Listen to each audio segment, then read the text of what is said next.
Good afternoon, ladies and gentlemen. This is Julien Masson from Adrenaline Combatives, and I am with Mr. Dan Holloway from, how is it called again? Empower Martial Arts Academy. That's the Empower one. Martial Arts Academy. How are you doing, brother? I'm really well, thank you, mate. Thank you for having me on. This is an honor. I've seen like your previous guests and stuff like that. You've Yeah, got some really cool bro, people on mate, it, it's an so honor to have you here, man. It's all it's about. nice to be involved. Yes, man. So I got a lot of good questions for you, bro. Cool. But if we can just start with like a brief introduction of yourself, who you are, what you do, and and then we'll get into the meat of it. Yep, so cool. As you said, I'm Dan Holloway. I run Empower Martial Arts Academy. We're based in Lincoln, and we kind of do like a hybrid martial arts syllabus. So we do boxing, we do the kickboxing, we do the Jeet Kune Do side of it, we do some of the Kali, and then we add some of the combative side for self-defense as well. So we have kind of a mixture of everything that I've done on my little journey of martial arts over the past Yeah, 25 plus years, maybe. nice, nice. It's like your hybrid martial art, but like encompassing everything. Yeah, it's what I like to teach, what I like to do, what I think works, what I think is practical, what I think is useful, and what I think kind of translates either into the sporting Yeah, background, either into the combatives background, the self-defense, or just the kind of family fitness and yeah, having fun side of it. I think it's important to have all those elements. yeah. Some people want to come and train with you and they want the self-defense aspect of it and they want to feel safe and they want to feel protected, but that's a small percentage. Majority of people, fortunately, probably won't ever have a violent encounter Yeah, in their life unless they're training for something like security or door staff absolutely, or man. Yeah. something like that. Fortunately, the majority won't ever have to use it, but it's nice to have that protection and have that confidence. Yeah. Some will want to kind of box or kickbox and want to go into competitions. Yeah. It's kind of like the least one of our priorities. Like we don't really go for the competition aspect that much, Yeah. Yeah. although we've got a couple of people at kickbox, a couple of people at charity box. But again, that just gives them a drive and a focus where they Yeah. want to, That's yeah, it gives them something to train towards. And then the majority for us at Empower is just kind of family fitness, family fun, learning a bit of the culture, learning some of the arts, learning kind of, how to defend yourself, but yeah. also just how to be fit, how to be healthy, how to have a laugh with us, and yeah, That's just cool. enjoy the training. That's important. That's another thing. Like as I'm starting to get a bit older and I'm starting to put my businessman hat on. Sometimes I'm like thinking Yeah, to myself, not everybody is like us. I mean, yeah, if you and I consider ourselves like combat specialists, which is what we are, yeah. not everybody has got the same mindset as us, and some people just want No, to go there, have fun, have a smile on, just throw some yeah, punches, exactly. and I get that, and I'm kind of getting into that more and more. This part of there needs to be something for everyone, and that is 100%. important because for a long time my mentality was just like hardcore training, hardcore training. It's not for everyone. Only certain Yeah. people come and train with me. Do you know what I mean? It's like, "Ugh." Yeah, And I'm yeah, like, dude, I just gotta get rid of that hat. Do you know what I mean? I mean, it's good as well. Don't get me wrong. I like that because that's my mindset. it's got its place. I Yeah, like to 100%. get there and put the hard work in and get a punch and get that bloody nose or whatever it takes. To learn. Like we say, Yeah, sweat, blood, sweat, and tears. that's Uh, it. but yeah, we want to also have these elements of these gaming elements where people can just come and have a good laugh at the same time as they're training, as they're learning. I think as a teacher, I'm gonna tell me what you think, but I think it's good to kind of make your student feel like they want to be here because they're having fun. They're learning and they're having fun at the same time. I think Yeah, it's a very important element. it's the most important aspect, isn't it? I think if people walk in, you've got a big smile on your face. If everyone like is friendly, welcoming, if you've got like no egos, we always say Yeah. this, this is a thing. But martial arts sometimes you get some big egos, and I've Oh, met tell quite a me few of about them in it, the martial arts, mate. and And we all, and I'm like, man, yeah, like don't need it. And like in my academy, I'm really pleased with the culture yeah, that we've kind of cultivated over however many years we've been running now.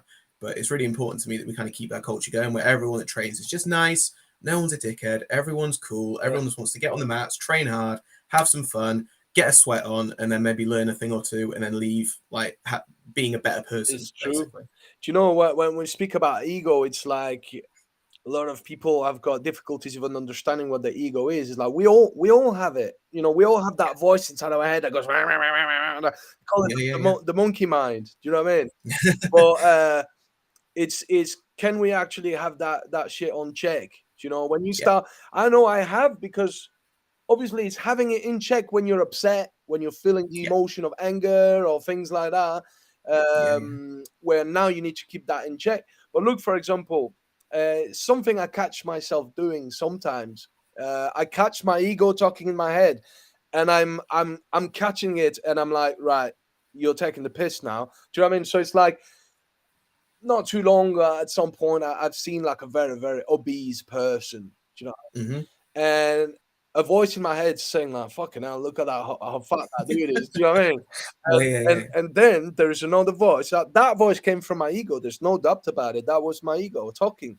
And then I kind of, kind of reached from the voice of the heart, which is the higher self. And that Yeah. voice said, who are you to judge that person? That person, of course, might be the way that they are because, of poor choices and stuff, but that's their Yeah. that's their Yeah. choices, not yours, and you're not here to judge. Imagine that must be really difficult to move around and climb a set of stairs or getting in a car. That must be fucking horrible to be that person. Do you know what I mean? So you got no 100%. right to speak about that person the way that you're talking about. And so Nope. that, in my sense, this is keeping your ego in check. So that's just maybe a bit of a easy example, but Everyone's got their own story, don't I they? Everyone's know, got their own story and their own reasons for doing stuff and things like that. But it's insightful as well that you can kind of go, check myself. yeah, A lot of people yeah, won't be able to do that because they haven't got, I don't know, a background in training, or they haven't got the yeah, insight and the kind of self-awareness to kind of go, hang on, I had to check myself there because yeah, maybe something else, maybe they've got something going on, maybe they've got medical problems that doesn't exactly, allow yeah. them to Or then get to the gym or something. or Maybe mental problems as yeah, well, yeah. Or maybe they're just starting on their fitness journey. yeah, Maybe they've kind of gone, I really need to lose some weight. This is getting to the point where it's really bad now. And maybe they're just starting. So it's like, well, good for you. You know, that should be commended. I shouldn't be like, man. I like that type of attitude in a place, in the gym, or so there's that gym that is a bit like my second home. Although I've not been going too much lately because of, like, I've had some health issues in the last 2-3 years, which are kind of getting a bit better, which is good. Touch wood. Um, Yeah, but so there's that gym. One of my best friends owns a gym called All Powers Gym. right. Panikos Yusuf is like a 3-time world champion in Muay Thai. One of the top fighters in the world. He's fighting one championships, Nice. Yeah, and the attitude of the people in that place is brilliant, because yeah, you have some real fighters out there, and I'm talking people that do that for a living. They get paid yeah, for that. yeah, So obviously you go there and you learn a lot. And these guys are not here to kind of put you down, because they can kick your ass. It's not because they can kick your ass, but that actually are.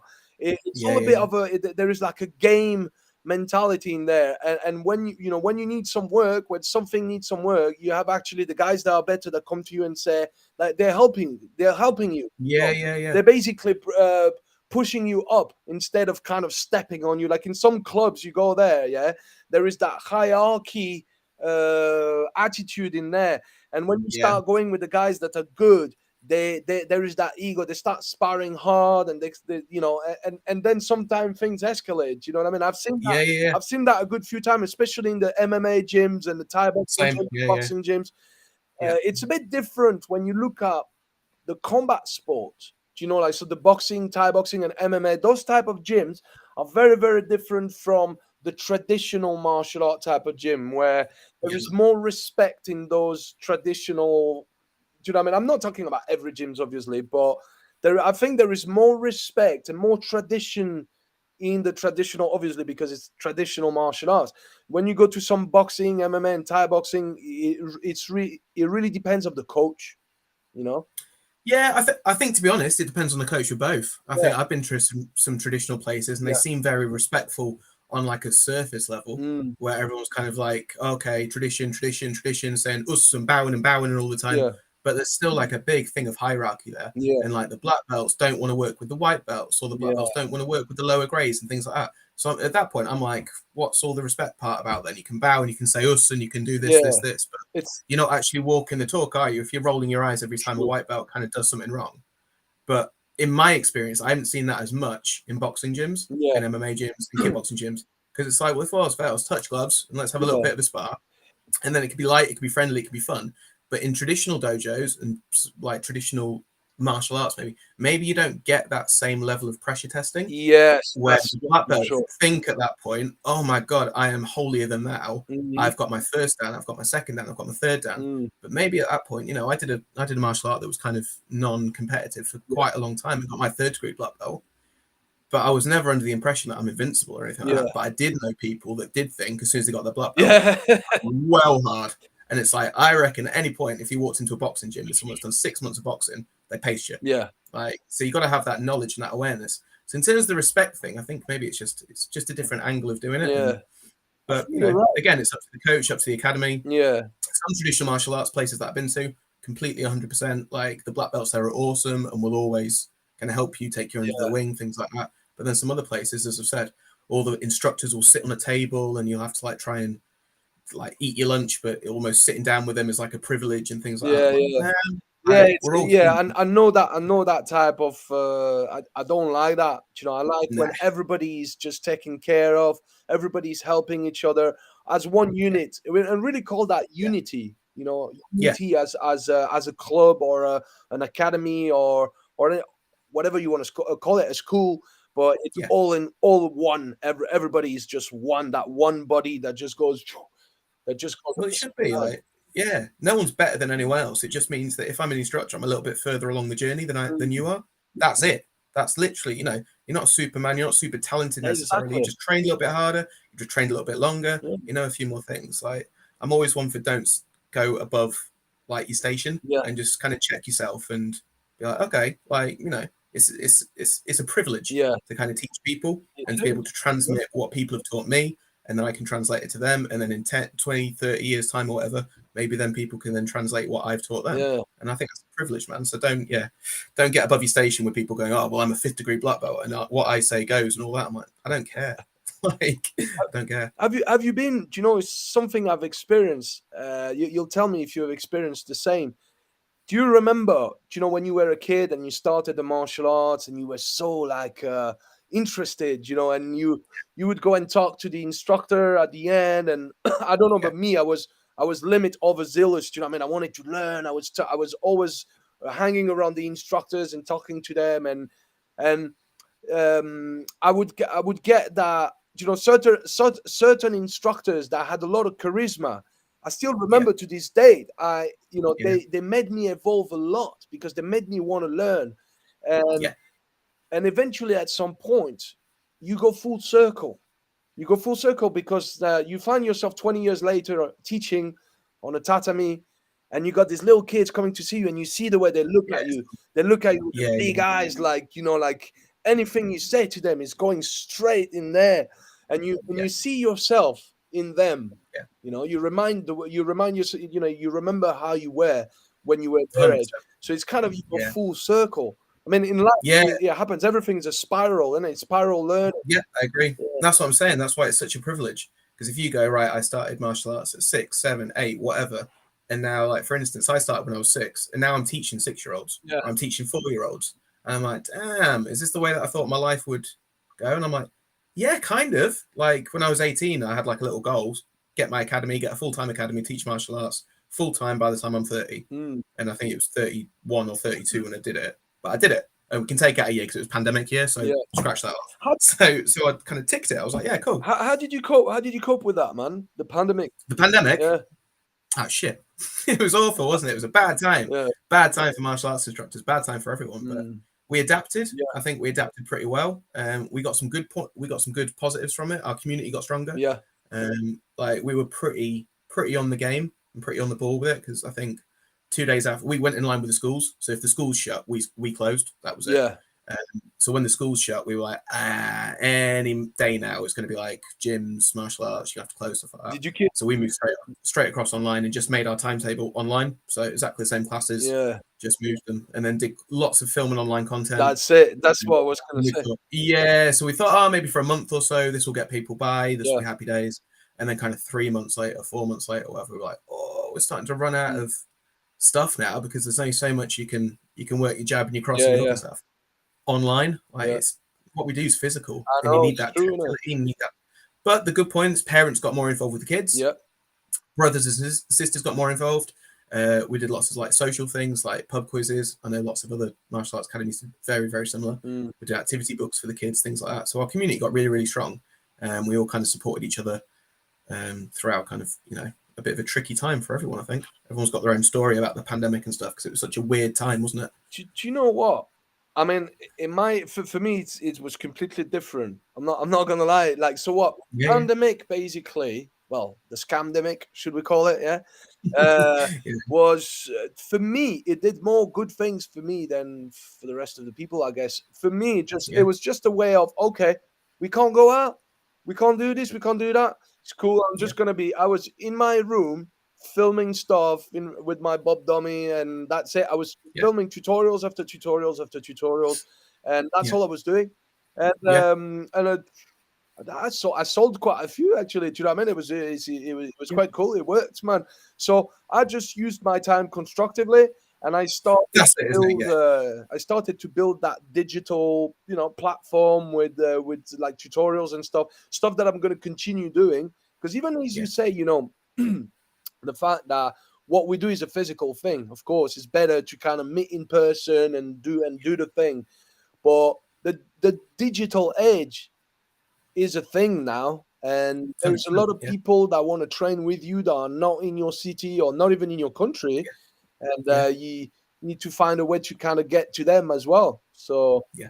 I think it's like we need both. We need both, but we certainly shouldn't replace one with the other. That's No, I don't think you can ever go all digital. I don't think that would ever work. Like, no. But it can be a good subsidy, or it can be a good, yeah, like, if you've already got a base, you can build on it, I think, online. yeah, yeah. You If can you know some add basic boxing, know some basic kickboxing, something like that, you can add some drills in and kind of go, oh, yeah, I know the basics. But you've still got to spar it, you've still got to pressure test it, you've still got to learn the mechanics of it, yeah. which you can't get. You kind of can get the mechanics, I suppose, from a video, but it's difficult.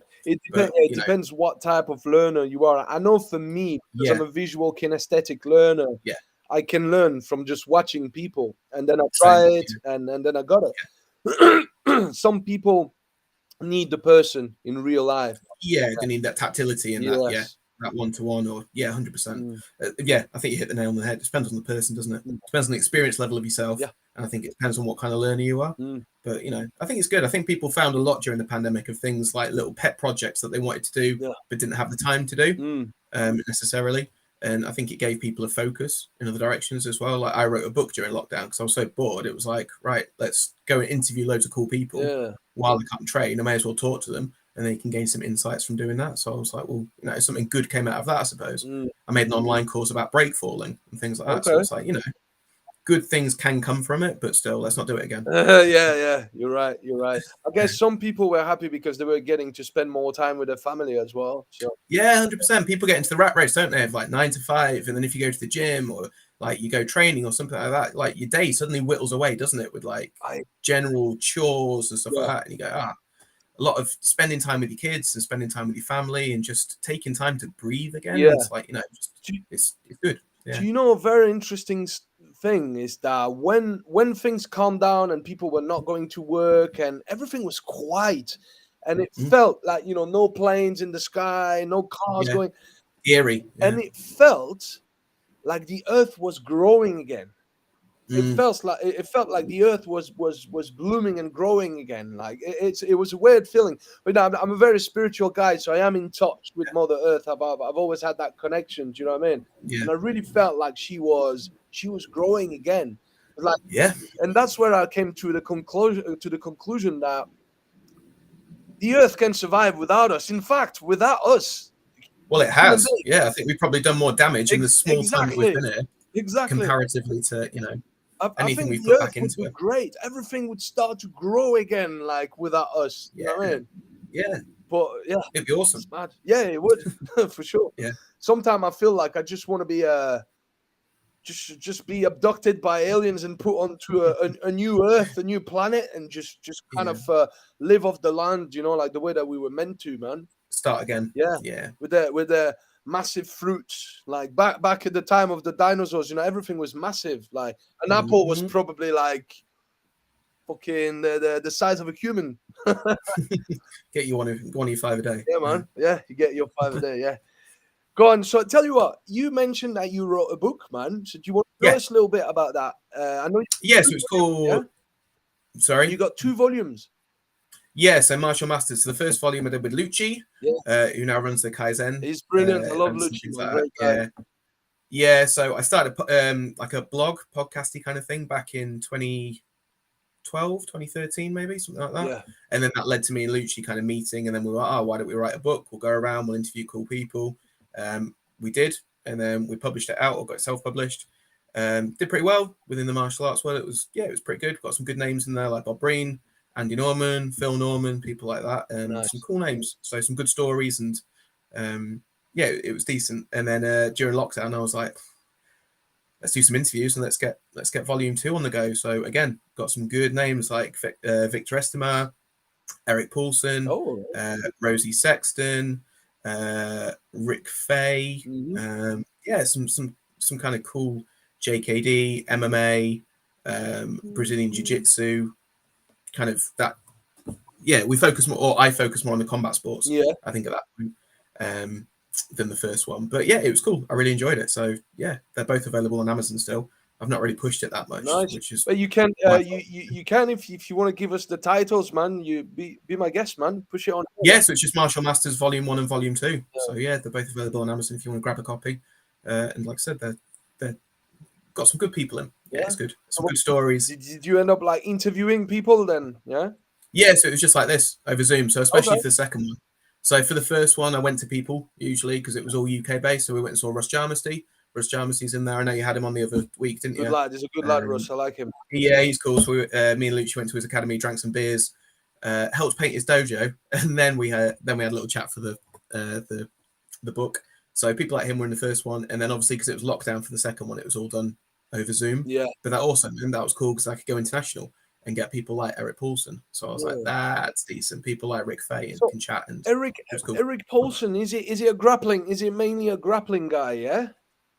Yeah, I'd say wrestling and things like that. Combat submission wrestling, yeah. So he was fighting shoot wrestling and things like that. Doing MMA in the early 90s. Full instructor under Guru Dan. Still goes and sees Guru Dan quite a lot of the time. Like he was there when I was in LA. Lucky. We just managed to miss each other. But he was there going to go for lunch with Guru Dan and stuff. When did you went not too long ago to see Danny Inosanto, yeah? Start of the year, so January. Yeah. Lucky you, man. January. It was cool. Yeah, as I said to you, that's a dream. That's a little dream. Like I hope he will hang in there until I get to see him, man. That would be good. I think he'll be there for a while. Yeah. So I went and saw Rick Young in November in Edinburgh. Yeah. So I trained with him for a week and was just training BJJ, JKD, Carly, etc. And then we were speaking. He was just like, if you need to go to LA. Yeah. Basically, is what you need to do. So I came back and was like, okay, let's do it. So I booked my flights and then January, last week of January, I think I was off and away for a week and then just trained as much as I could at the Inosanto Academy. And it's like the Mecca, isn't it? Yeah, like, damn, this is crazy. Like just walking in there for the first time, and Guru Dan's there teaching a kids class, and you're like, oh, okay, like, all right, this is kind of surreal. He's there just teaching like a bunch of 5 and 6 year olds, and you're like, fair play. Like, what is he, 87 now or something? And he's teaching 4-year-olds. Like, good for you. And then he just taught loads of classes while we're there, from JKD to Kali to Silat. Krabi Kabong we did a little bit of as well. So it was very, very cool to get his knowledge. We were saying just before we went live, didn't we? Yeah. I think he's probably forgotten more about martial arts than the majority of us will ever. That encyclopedia, like it's proper encyclopedia. 100%. And he's so fluid. When he moves, it's like he's not even trying. It's he looks so fluid in his movements. His movement's still amazing now. Like I said, I went 5 months ago. His movement's still incredible. Yeah. If I can move like that at 87, I'd be buzzing. If I can move like that at 33, I'm buzzing actually. But he's awesome. No, he's got definitely some good stuff. Hopefully someday I'll go and see him. Like I was saying to you, when I was growing up in France, I mean, I'd done most of my growing up in Eastern Europe. I moved there when I was 12 years old. But, until then, when I was in France growing up until age 12, and I was talking to my father because my father obviously got me involved into the combat sports and the martial arts because he was an instructor in the French Special Forces. And there was these 2 or 3 guys that he was talking about in France that were like top guys. I'm talking about people like Robert Paturel. I don't know if you heard of Yeah. him.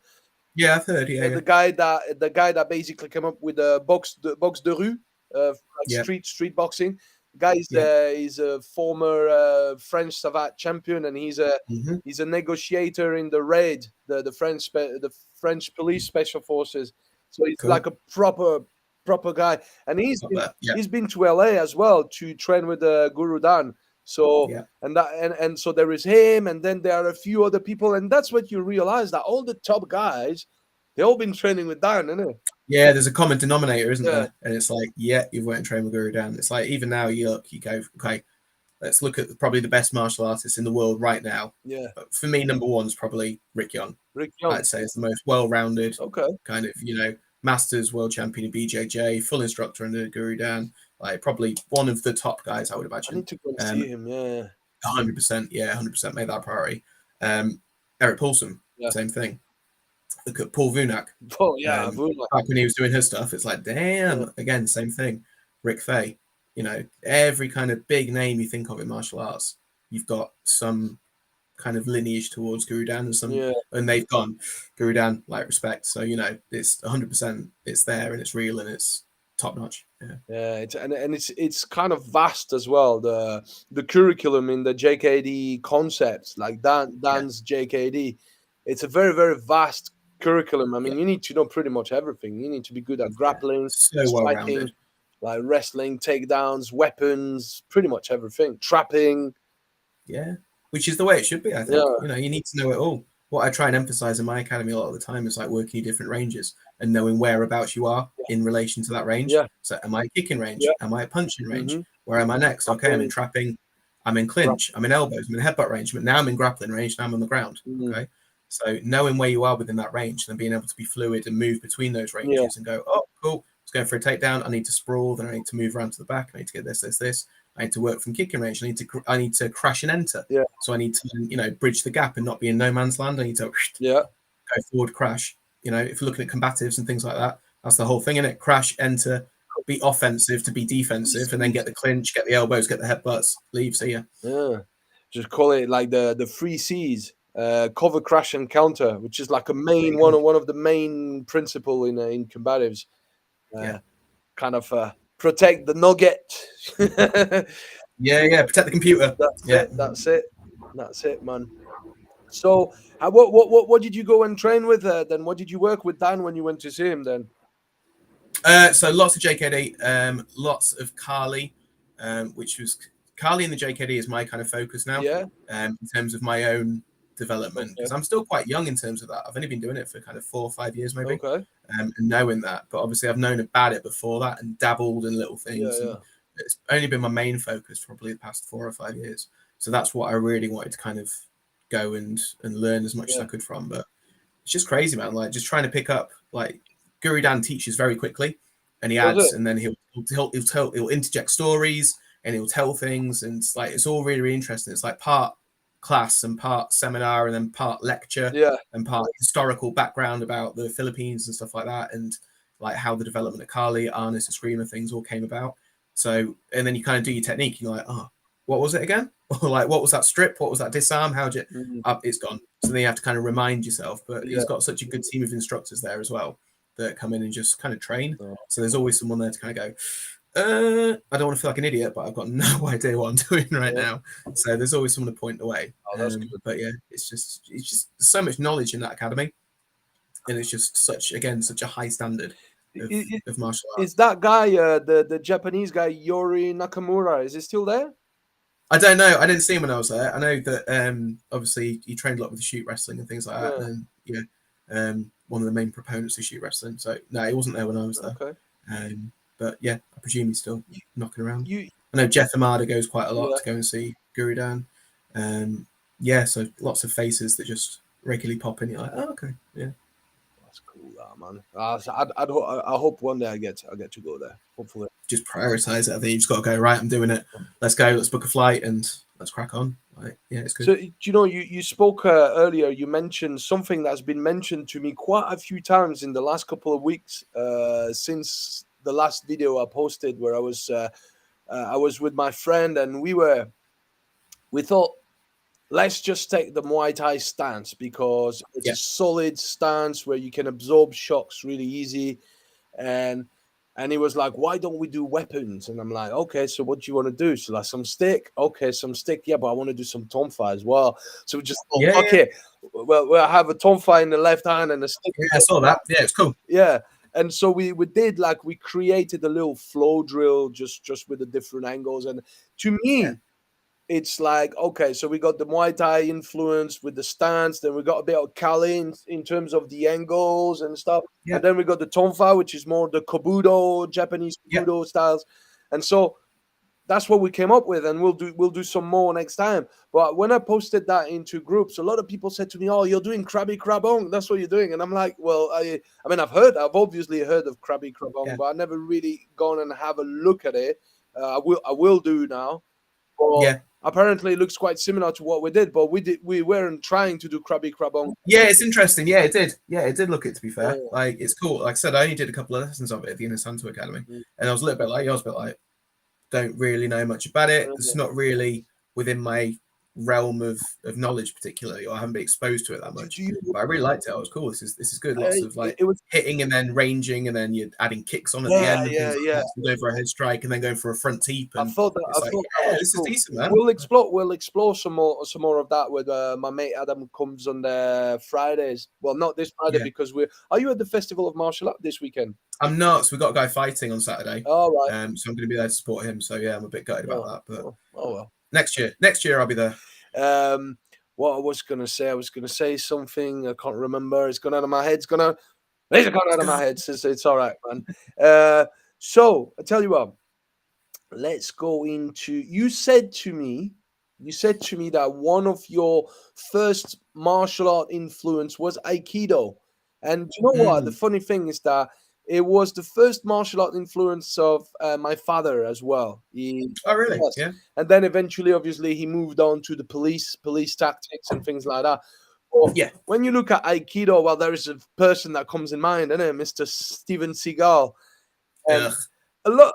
No, I've heard he's a proper narc, but I'm not gonna. It is what it is. Yeah. We'll never know. You only know what you hear. I've heard some stories. I've heard some stories as well, but so do you know what? A lot of people badmouth Aikido, especially to the likes of MMA and stuff like that. We've seen some videos of people getting absolutely twatted by MMA guys.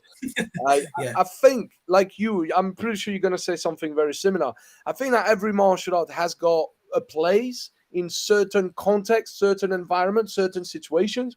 I think that Aikido is pretty good for the doors. I think that there's a lot of Aikido stuff that you can make work for the doors. But as soon as you got somebody with his hands up that knows what they're doing and throwing punches, I'd switch to another game. But tell me, I know you got a black belt, several Dan black belts. So I got my 3rd degree black belt in Yoshinkan Aikido.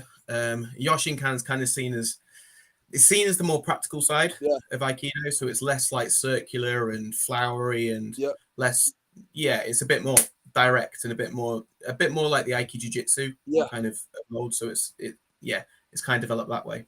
And I agree with you. I think all martial arts have got their place. To be honest with you, I don't think there's any such thing as like a bad martial art or a good martial art. I think it's a bad martial artist and a good martial artist. Exactly. And if you can take what you can from the art, I think that's great. I think really good for Aikido is Irimi, or like the concept of entering. Okay. I think that's really, really good. So I think that teaches it quite well in terms of like moving into an attack and things like that. But I think at the end, there's no pressure testing. It's all done cooperatively and it's all done unrealistically. So it's like, okay, you grab my wrist, then I do this, then you fall over. And it's like, okay, I get that you're learning a technique and you're getting to learn the angles and how you kind of move structurally. It's very big on structure and things like that. But you still need lots of footwork. So again, the footwork's good. The footwork, when I started doing boxing and things like that, it then translated okay because I already had knowledge of footwork. So again, I take that as a positive and kind of go, okay, well, I can take that. The break falling aspect of it, I think that's really, really good. Yes. I think that's amazing. I think everyone should learn to break fall. If nothing else, like you fall over, can you get up safely? Like, especially you start getting older, your bones start getting more brittle, things like that.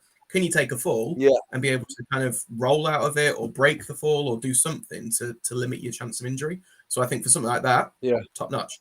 I think in terms of combatives or self-defense or things like that, ish. So again, it depends on the teacher, I think. I Yeah. was lucky enough to go and train with Joe Tambu Okay. in Melbourne, and I was like at Uchideshi Dojo Sei, lived there for a month and trained full time there. And I think he's a really, really good advocate of taking Aikido and upping it into a more practical style of it, where you're adding strikes in more, you're adding more kicks, you're adding more entering and bridging the distance and getting to that. But I don't know where Aikido's kind of lost its way, because it has somewhere along. It's been watered down a lot, I think. 100%, but I don't understand it because, like, the founder Morio Ishba, he said that 80% of Aikido is striking.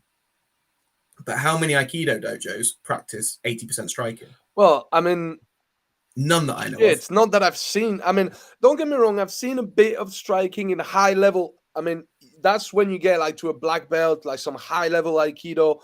When now, but why? Why are they waiting to black belt to then add a strike in?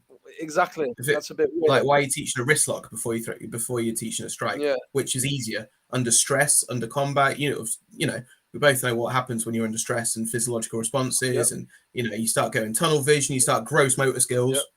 Like, why are you teaching a finger lock before you teach how to strike properly and effectively with good mechanics and a good kind of structure? And that's day one. But hammer fists, palm strikes, yeah. day one. But that's why I love. That's why I love combatives, because in combatives you get the. In traditional martial arts, like, they were very selective who they were teaching the good stuff to, and you had to stay 20 years with the master for them to teach you the real shit. But in combatives, especially, I mean, I used to be an instructor in urban combatives. You go and see Lee Morrison, for example. That's what you're going to learn from day one. The deadly shit. You're getting the gold. You're going to learn the deadly stuff straight away from day one, and you're not going to have to wait 10 years to actually learn that stuff.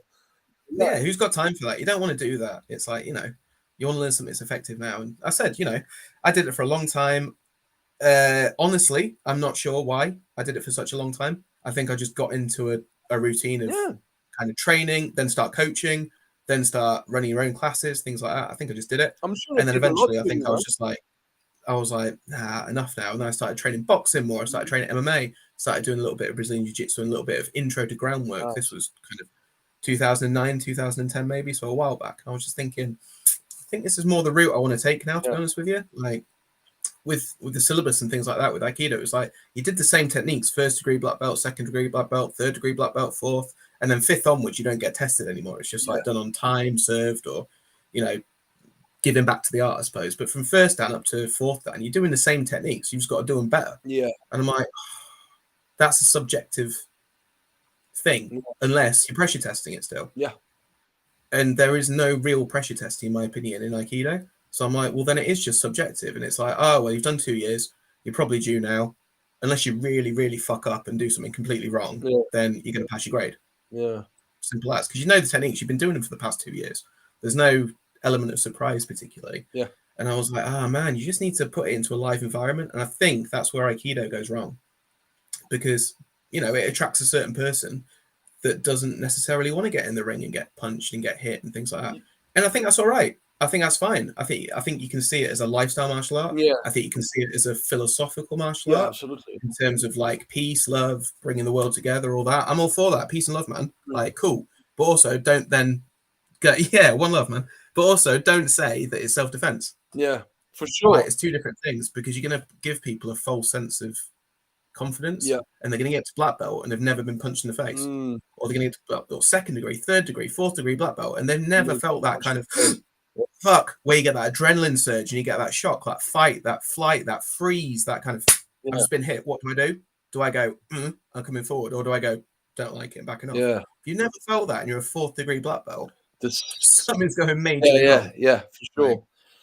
I think I do agree with you, and that's why, after training, obviously we'll definitely have a chat also about your path, because I'm sure you've done some other martial arts and kind of got you to where you are now. But when I look at my path, for example, and I've looked at a lot of different types of martial arts, but I don't have a single black belt, which is kind of difficult for people to believe sometimes. But I don't have a single black belt. I have I made it to instructor level in a few systems and stuff like that, but that was it. But right now, after everything that I've learned, all the street stuff, and you know, I consider the people that I've trained with some of the top guys in the world, like Tommy Carruthers, Lee Yeah. Morrison, Yeah. and all the few you know, good people. But right now, I just want to focus on my boxing and my MMA and my Thai boxing. I know that it's not street stuff because the rules of engagement, the rules are completely different. What you can do and what you can't do.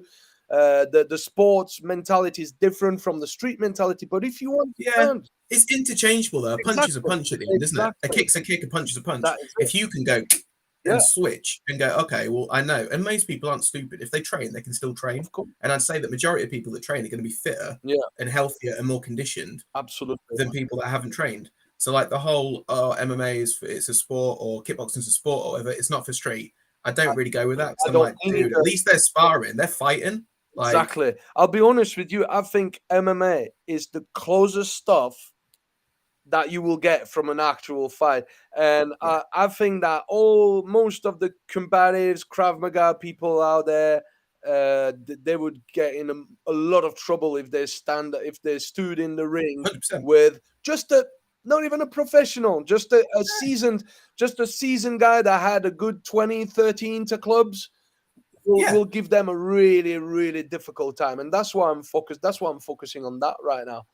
yeah. Uh, I think if you've got a good stand-up game, as in Good boxing, striking, kickboxing, good Thai grappling. boxing, a good clinch, Yeah, good a clinch. good Yeah, grappling, and a little bit of knowledge on the ground, yeah, I think we're all right. yeah, People debate about the ground and going to the ground all the time, don't they? But I think it's still an area that needs to be yeah, absolutely, man. So you just said acknowledged. it. I think it needs to be respected. Mm-hmm. I think it is different if you're rolling around pulling guard in the street and things like that. I Mm, think that's different. But I think getting a dominant position yeah, on the street is 100%. And I think getting the fuck up and running. learn But yeah, the grappling. It's you know, kind of mainly to learn how it feels like slammed about, dropped yeah, on the yeah. floor with somebody that's heavier than you, knocking the wind out of you. It's horrible, isn't it? It's horrible. Mate, You feel like you're drowning. yeah. It's And horrible. you Yeah, know how it feels like somebody starts to put you in a guillotine or a neck yeah. crank, and you're like, It's that panic that sets in again, though, isn't it? Where yeah, you just feel like it's complete fish out of water. it's If you're used to standing up and banging, yeah, and they're like, okay, you can step back, you can yeah, regain, yeah, you can take a breath, you can kind of drop your hands a little bit, and then you come back and you yeah. re-engage. On the floor, there's no The give because someone's on grappling. top of you in side control. Yeah, and you Nah, got to be all right with it. You got to be all right being put in a neck crank or a triangle choke or an arm bar. You start feeling, whoa, if that goes any further, that's my pop. arm is gone. So Yeah, I think that grappling is great. I think that definitely everyone should work some wrestling, some throws, some takedowns, yeah, some the submission game is good to know. I don't yeah. think that it's something that's very useful in the streets, but it's good to No, know. As soon as you're fighting against more than one person and you're fighting against somebody that's got a weapon, yeah, so and that's where I think that grappling is very important. Is to learn to grapple with weapons. That yes, changes the whole dynamic of everything. And so yeah, there's some people that are very, very good at this. People that have been following for years. People like Craig Douglas from Chief yeah, Works. yeah, These guys, that's their specialty. yeah, Confined space inside the car, grappling with firearms and knives. yeah. I think that's brilliant stuff. I think that you can't, you know, you can't think that you've explored everything without exploring that grappling with weapons. No, and as you said, just in a confined space, Yeah, you yeah. that changes the game as well. Can't Like run you're in a away. car, you've got a seatbelt on, Yeah, things like that. It's like, oh fuck, like your movement's limited now. Like you got someone behind you, you got someone to the side of you, you got someone reaching through a window. mm, It's like, okay, all these different scenarios where you're not going to get that like having a roll on the mats, but you can take some of the concepts again, exactly. I'm just how gonna you do learn. like a very comprehensible car combatives tutorial at some point. I've already got a lot of footage to put into it, but Yeah, I get a lot of ideas as well. I'm pretty sure I'm gonna come up with some really, really good stuff for the cars because that's one of awesome. my. I love that. I love fighting in confined spaces. That's really my thing. So we'll see what we can do with that. So That'd be cool. you spoke to me about Casey as well. So you've done some Mm, Casey. yeah. Who did you train with? Did you go to So I started in Spain? Lincoln. Spain? I Did sorry. you go to Spain to train with the guys with the Casey Yeah, guys? yeah. So I started doing MMA at uni. and was really, really enjoying it. And then kind of finished uni, graduated, things like that, and came back and was like, oh, I'll start looking for an MMA club in Lincoln, carry it going on. And then I managed to find a place in Lincoln that also taught Casey in the KFM at that point. And I was like, don't really know what it is, got no idea. So the guy there that was doing the intro for me is now one of my best friends and now trains at my academy. It was like a bit of a weird full circle thing, but he gave me his intro, the intro to KFM, and I was like, this is cool. I like this. This is good. This is kind of, it suits me as like a smaller person to crash and enter and then use my elbows and my head, and like it got that. And like I'd had a couple of scraps in uni and things like that, and I'd done a couple of like amateur kickboxing things and like sparring competitions and things like that. Nothing high level. And the same with MMA. But I'd had a few scraps at uni, and the crash and enter thing worked for me. Like instinctually, it was just like, oh, and then like put your hands on your head and move forward. And then from there, I started getting clinches and punching and things like that. I just managed to get myself out of it. And I was like, this whole Casey thing, that's kind of what I was kind of doing anyway, but just on a instinctual level. So I was like, I kind of get this. This clicks in my head. So I trained for kind of 3-4 years maybe in the Casey stuff. And then it disbanded. And then obviously Tusto went and did his thing. Andy Norman went and did his thing. Yeah. And then I took a bit of time off and was like, I don't really know what the difference is between any of it really. It's just like whatever. And then kind of went back to doing some of the Aikido stuff, went back to doing some of the MMA stuff, things like that. I was like, okay. And then I saw Defense Lab was starting. I was like, okay. So I was like, all right. So then they did a big documentary that was put out on YouTube, I think, at their World Conference. So it was like Andy teaching the Defense Lab system. He had Phil Norman teaching the Go system. He had Bob Breen doing the 4D. And then he had Eddie Quinn doing the approach. And I was like, whoa, like 4 top guys here. They're all guys, yeah, they're all kind of working together. They're all at the same conference. It's kind of like a mini seminar kind of thing. Like, this is cool, but it's like got a DL focus. And then at that point, they kind of said it was a martial arts system, but also a business way to kind of run a living, run a martial arts academy, things like that. And at that point, I just left uni. I was waiting to join the police, and they kept me waiting for like 2 years. And at this point, I was kind of going, what do I want to do? Like, do I want to join the police? What's been the constant in my life the whole time? And I was like, it's been martial arts. Why don't I just try and teach martial arts for a living? That's what I want to do. That's when I was 18. I kind of set this goal to have a full-time academy by the time I'm 30.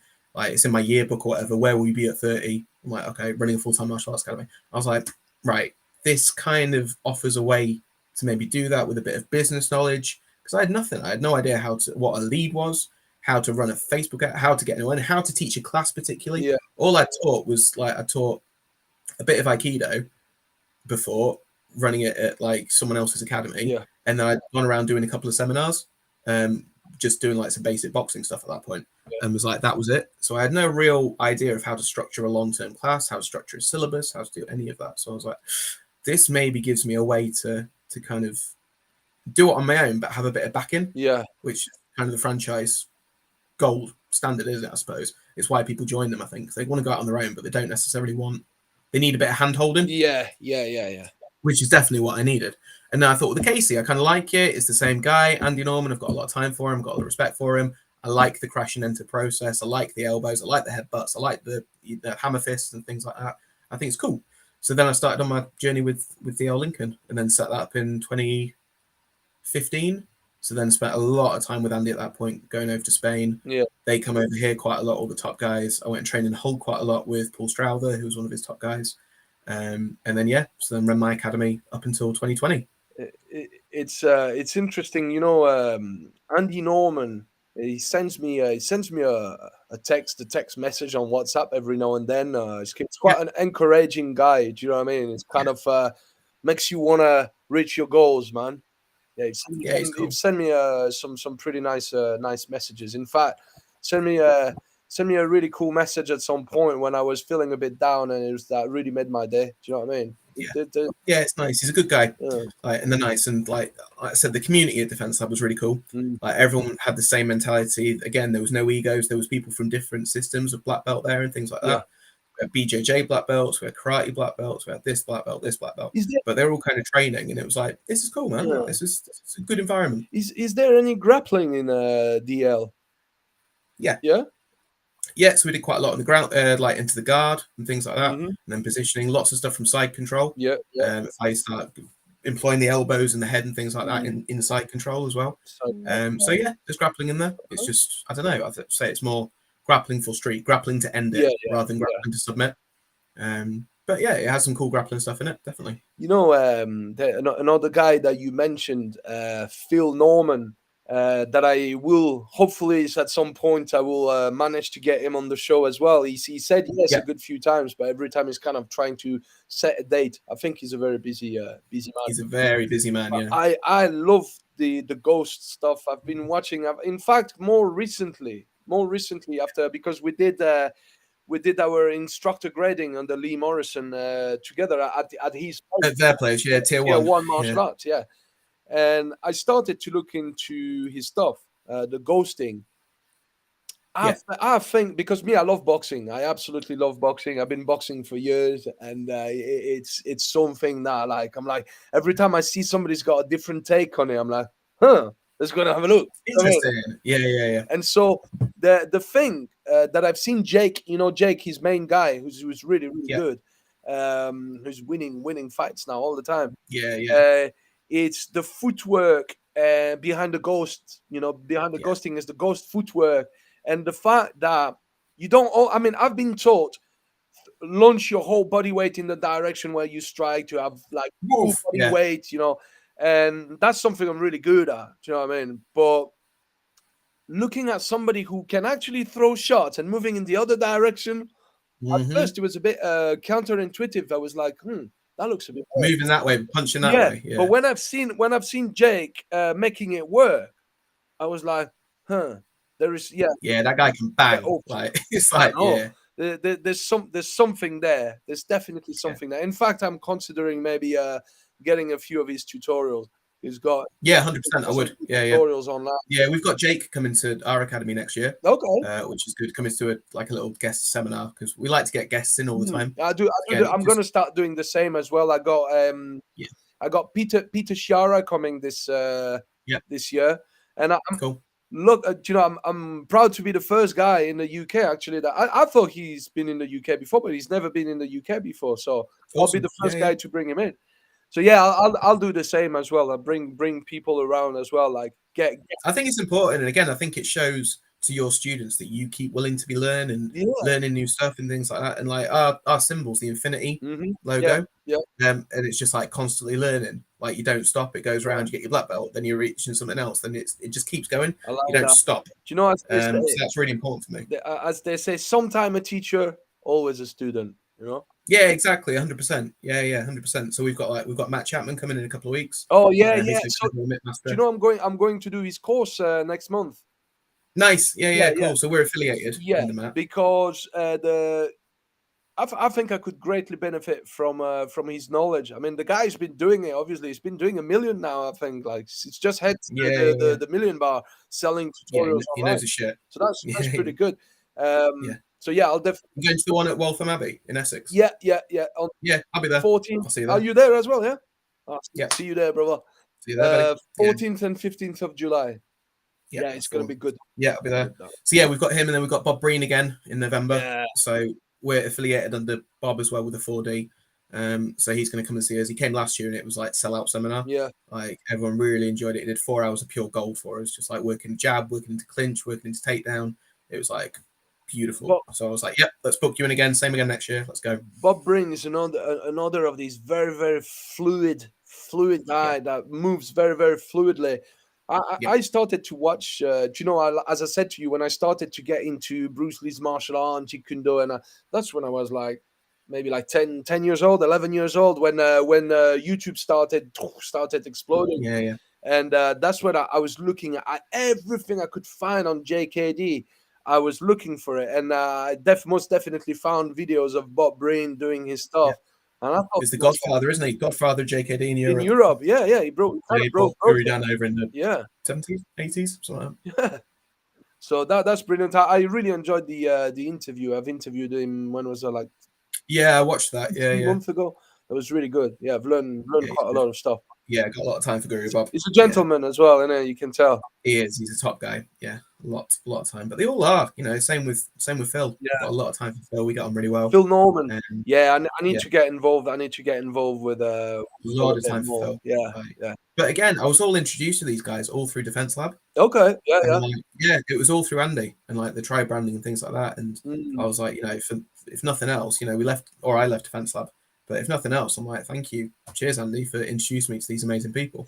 And me and Andy still get on. We'll send each other a text occasionally, just checking in and being yeah, like, hey, how you doing? And yeah, all good. But yeah, and now we've got obviously Bob affiliated under. We've got Matt Chapman, who's used to train the Casey as well, yeah. and then Phil Norman as well, who's, you know, Do you know got loads of time for. it's great. It's great to remember all the people that kind of help us getting to where we are now, which is, Yeah, but obviously we're always evolving, and we'll be in a different place in 1 year, 2 years. But I yeah, yeah, just I just like to look back and just, kind of, I'm grateful. I'm grateful for everyone that I met. There are a few people that really helped me more than others, like people like Lee Morrison and Tommy Crothers, like these yeah. guys that really helped me evolve on many different aspects. I wouldn't be who I am today if it wasn't for these people. So yeah, no, I'm always like Super, yeah, it's super grateful important just to acknowledge for it.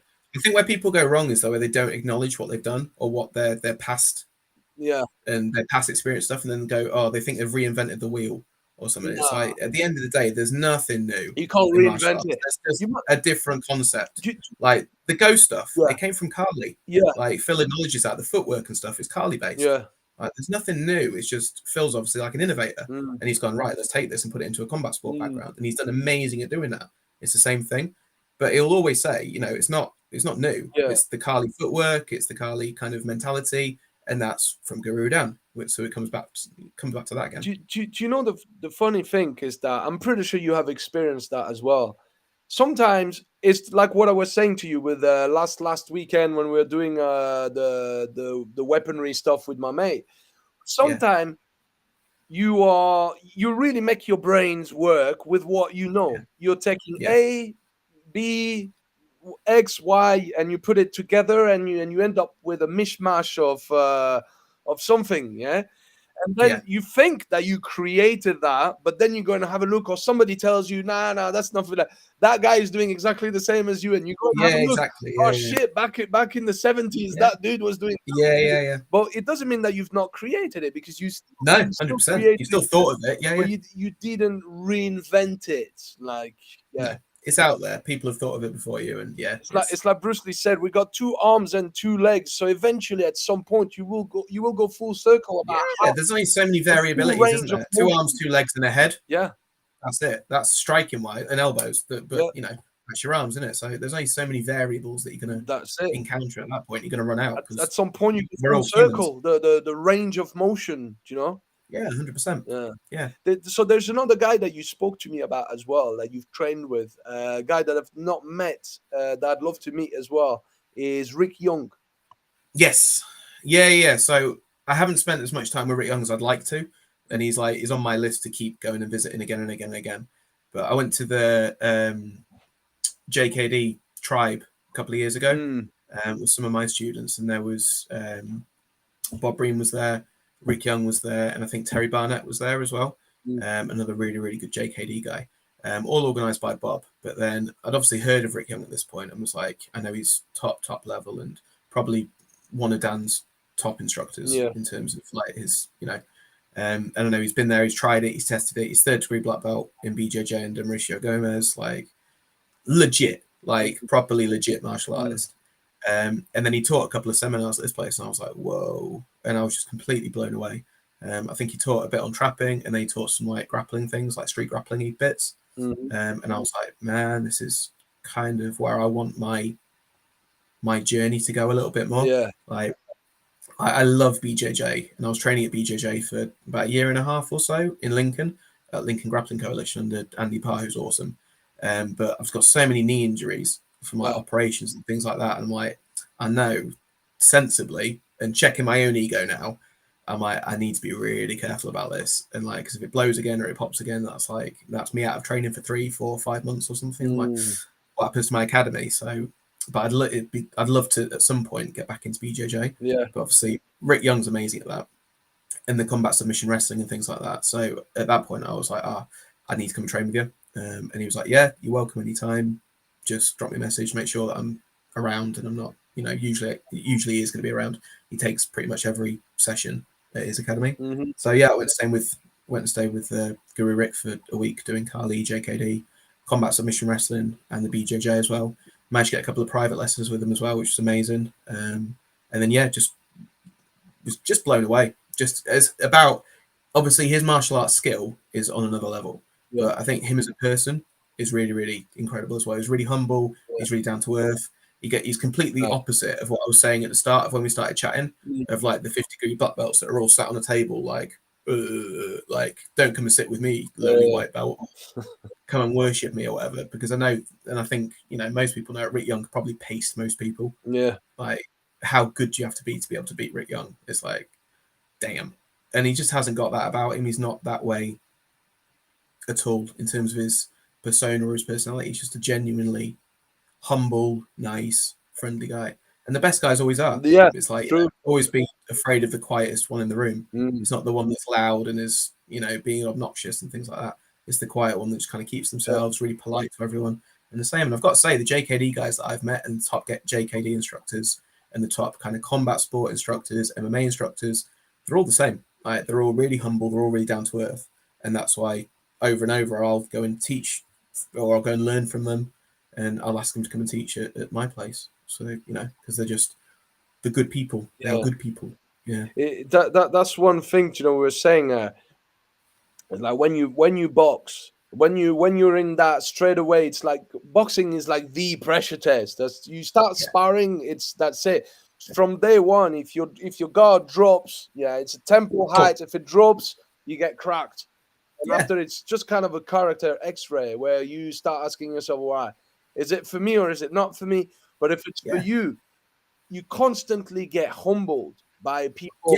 Like, I know when I'm at All Powers Gym and, we get some guests, obviously there's the people that train there, which are very good. Some of them are professional fighters. They do that for a living. And then sometimes we get people coming from other clubs. And it's like, you think you're getting good because you're sparring with that person. And then one day you got a new person that shows up and just mops the floor with you. And you're like, it just, it just kind of humbles you, just puts you back in your bubble of, right, I'm still the student. You know what I mean? And it's weird. That's so important. If you don't get humbled, that's where arrogance happens. Yeah. Oh, yeah. And the universe has got its ways to put you back in your place when you step out of line. I know that for a fact. Like, I have experienced 100%. that, and I have seen it. Yeah, it's like, don't go above your station. Keep yourself humble. Keep yourself learning. Keep yourself training, and enjoy the process. And it's fun. If one of my students catches me now sparring or something like that, I'm like, well done. We've got a guy fighting on Saturday. He's catching me left, right, and centre. He's way fitter than I am at the moment because he's in fight training camp. He's getting really good movement. He's getting good power. I'm like, fair play. Like, that's what you want as an instructor. You want your students to become better than you. Yeah. 100%. Yeah. That's what it is. If you start saying, "Oh, I want my student to become as good as me," like, that's a bit egotistical. But if you're like, "I want my student to become better than me," do better. That's when you really care about your students. That's why I said to people, in order to be a good martial art instructor or combative instructor or self-protection instructor, whatever you want to call it, everybody straight away thinks about the technical abilities. So the physical skill set, how to punch, how to do all that stuff. And then the actual knowledge of self-protection, violence, and then the knowledge of teaching, how to teach, how to pass on your knowledge, understanding the different types of individual learning styles and all that. That's just one thing. But I think that one thing that people do not speak about is empathy and emotional intelligence. Yeah. You know what I mean? And if you got these two things as an instructor and you're decent with the rest, then you can help more people. Yeah. Than if you're really, really shit hot with your skill set, but you're lacking a bit of those two things. 100%. Yeah. It's something I thought about like quite a lot recently, because our academy's got bigger and bigger. Like, since we've moved location, we've got our own full-time place now. It's really skyrocketed, and we're up to kind of 160 ish members now, and it's Nice. getting a cool little vibe towards the academy, and it's nice. But then as an instructor, you always get a little bit like, you always get a slight imposter syndrome sometimes, where it's like, oh, like I'm teaching these guys, and like I'm not a world champion kickboxer, I'm not a world Yeah, champion boxer, I'm not like a special combatives special force guy, yeah, blah blah blah. I'm like just me, but yeah, has been training a little bit, and like, do I have a right to teach all this? I'm not a BJJ black belt, I'm not a world champion. And then yeah. you kind of go, you check yourself a little bit, and you kind of go, well, these people obviously see value in what you're teaching them, you hope, Mhm, because they keep coming back and they keep, being members of the academy. And they kind of go, well, obviously you're doing something right in terms of that. And maybe it's the case that sometimes the world champion or the combatives or the ex-doorman or ex-street fighter with 200, 300 fights, whatever, isn't mhm, the best teacher and isn't the best person to bring a community together. And mm, kind of, what do the majority of people want? The majority of people don't want to be world champions. The majority of people don't want to be, street fighting every Saturday, going out for fights. And if they do, you're not welcome at my place anyway. But it's yeah, like the majority of people just want to come have some fun and be part of something and be part of a community that's kind of cool. It's supportive, it's nurturing, but you're also being pushed in yeah, terms of your knowledge, in terms of offering new things, like guest seminars, like adding more programs in and things like that. And I'm like, well, in that case, then okay, like the imposter syndrome, you can kind of rationalize it, but you still mm, get a tweak of it. I think, I think at some point, most martial arts instructors at some point have probably kind of gone, I've got imposter syndrome, whether you're just starting out teaching a little bit or whether you've got a full-time academy. I think at some point, as you get bigger, maybe it becomes more of a thing, yeah, but you just got to kind of stay in your lane. I think that's really important. And like, we never go to people, if you want to be a world champion, come to yeah, Empower. I yeah, think yeah, that's where you go wrong. And if you want to become the baddest ass street fighter in the world, yeah, yeah, come to Empower. Because again, your expectations aren't going to be met. If you yeah, go, all right, I want to do loads of grappling competitions and I want to win, or I want to at least compete in BJJ and, kind of get into that realm, I'm like, sorry, it's not for us. But I mm. can recommend you Lincoln Grappling Coalition that are really, really good for that. So I go and see them. And we're just honest about what we do. It's And a sign there's of no bullshit. humbleness, isn't it? Yeah, there's no bullshit and there's no pretense. Mm, Like, we just go, okay, you want to fight competitively and you want to get medals and you want to go up the ranks and become a professional boxer or a kickboxer. I'm not going to mm. take you there. Yeah, yeah, But I can yeah, recommend you, I can signpost you to some really good guys. yeah. I do the same as well. It's like when you look sometime the insecurity in certain circles, yeah, where people are like, me, just train with me, train here, this Yeah, and yeah, that. yeah, yeah. And I've always been the type of guy that goes, do you know what? Don't just come here. Go Yeah. and see what that guy does. Go and see. I send people videos of what other people do, saying if you want to learn boxing, go and see that guy. You want to learn grappling, go and see that guy. You want to learn about combatives, go and see that guy. Weapons, go and see that guy. Do you know what I mean? And then so because people need to be looking for their own experience at the end of the day, and you get too many peoples out there that are like. They got their academy or they got their how do you call that, their thing going on, their business, yeah, Yeah. and they're very very insecure and they want to keep everything for themselves. It's like just like they're just taking, but they're not giving. Exactly, yeah. And it's Yeah, just it's that emotional intelligence. And as you said earlier, it's having that empathy and yeah, that exactly, emotional intelligence to kind of go, well, keep training with me if you want to, but also I know what your focus is now. You want to start kickboxing more. That's going to be your focus. Like in mm, our third year, so just before black belt in our syllabus, I think at most point people kind of know what they want to focus on, whether yeah, they want to focus on the self-defense side, whether they want to focus on the kickboxing side or in the boxing side, so like the combat sports, or whether they want to go like an instructor route. That's kind of our three avenues, I suppose. And yeah, by year three, you've trained with me for 3 years. You've always got like our first year is just kickboxing and boxing mainly because I want a good foundation. You need to know your striking, your evasions, your head movement, stuff like that. Second year, then we'll start adding more of the JKD, more of the Kali, more of the trapping, more of the Panantuk and things like that. And then mm, third year, you start making it your own a little bit at that point. You kind of go, this is my focus now. This is what I want. But if I get to a point where someone's like, all right, I'm black belt now, or I'm just before black belt, my focus is going to be boxing. I'm like, okay, cool. Then at this point, I want you to go and train with some top level boxers yeah. and bring it back, you know, and then Exactly, yeah, come and show me, and then yeah, start running a boxing class, mm, translate what you've learned and pass it on. Like then it becomes like a circular thing where no one really gets butt hurt because you've gone off and trained with someone else because you're bringing it back. And like if Exactly. people want to go off and train, all for it. I think that's a good thing. I go off and train, don't I? You go off and train with different people. Who are we to now say to our students, can't do that, can't go and train? Of course. It's Right, just a sign of insecurity, man. If yeah, you what have a ridiculous notion. Like, it's it doesn't make sense to me at all. And again, it's just like you said, it's just insecurity. So, oh, what if it's better? So what? Great. Then your students learn something. yeah, You know? And that's at the end of the day, what's your role as an instructor? Help your students progress and help them learn and develop to be a better martial artist, a better person, a better individual. If I can't take you any further, cool, go. Like, you know, but then, you know, keep in contact, come back, show me what you've learned, and then we can level up together or whatever. that's it. No, that's a good attitude to have, man. Yeah.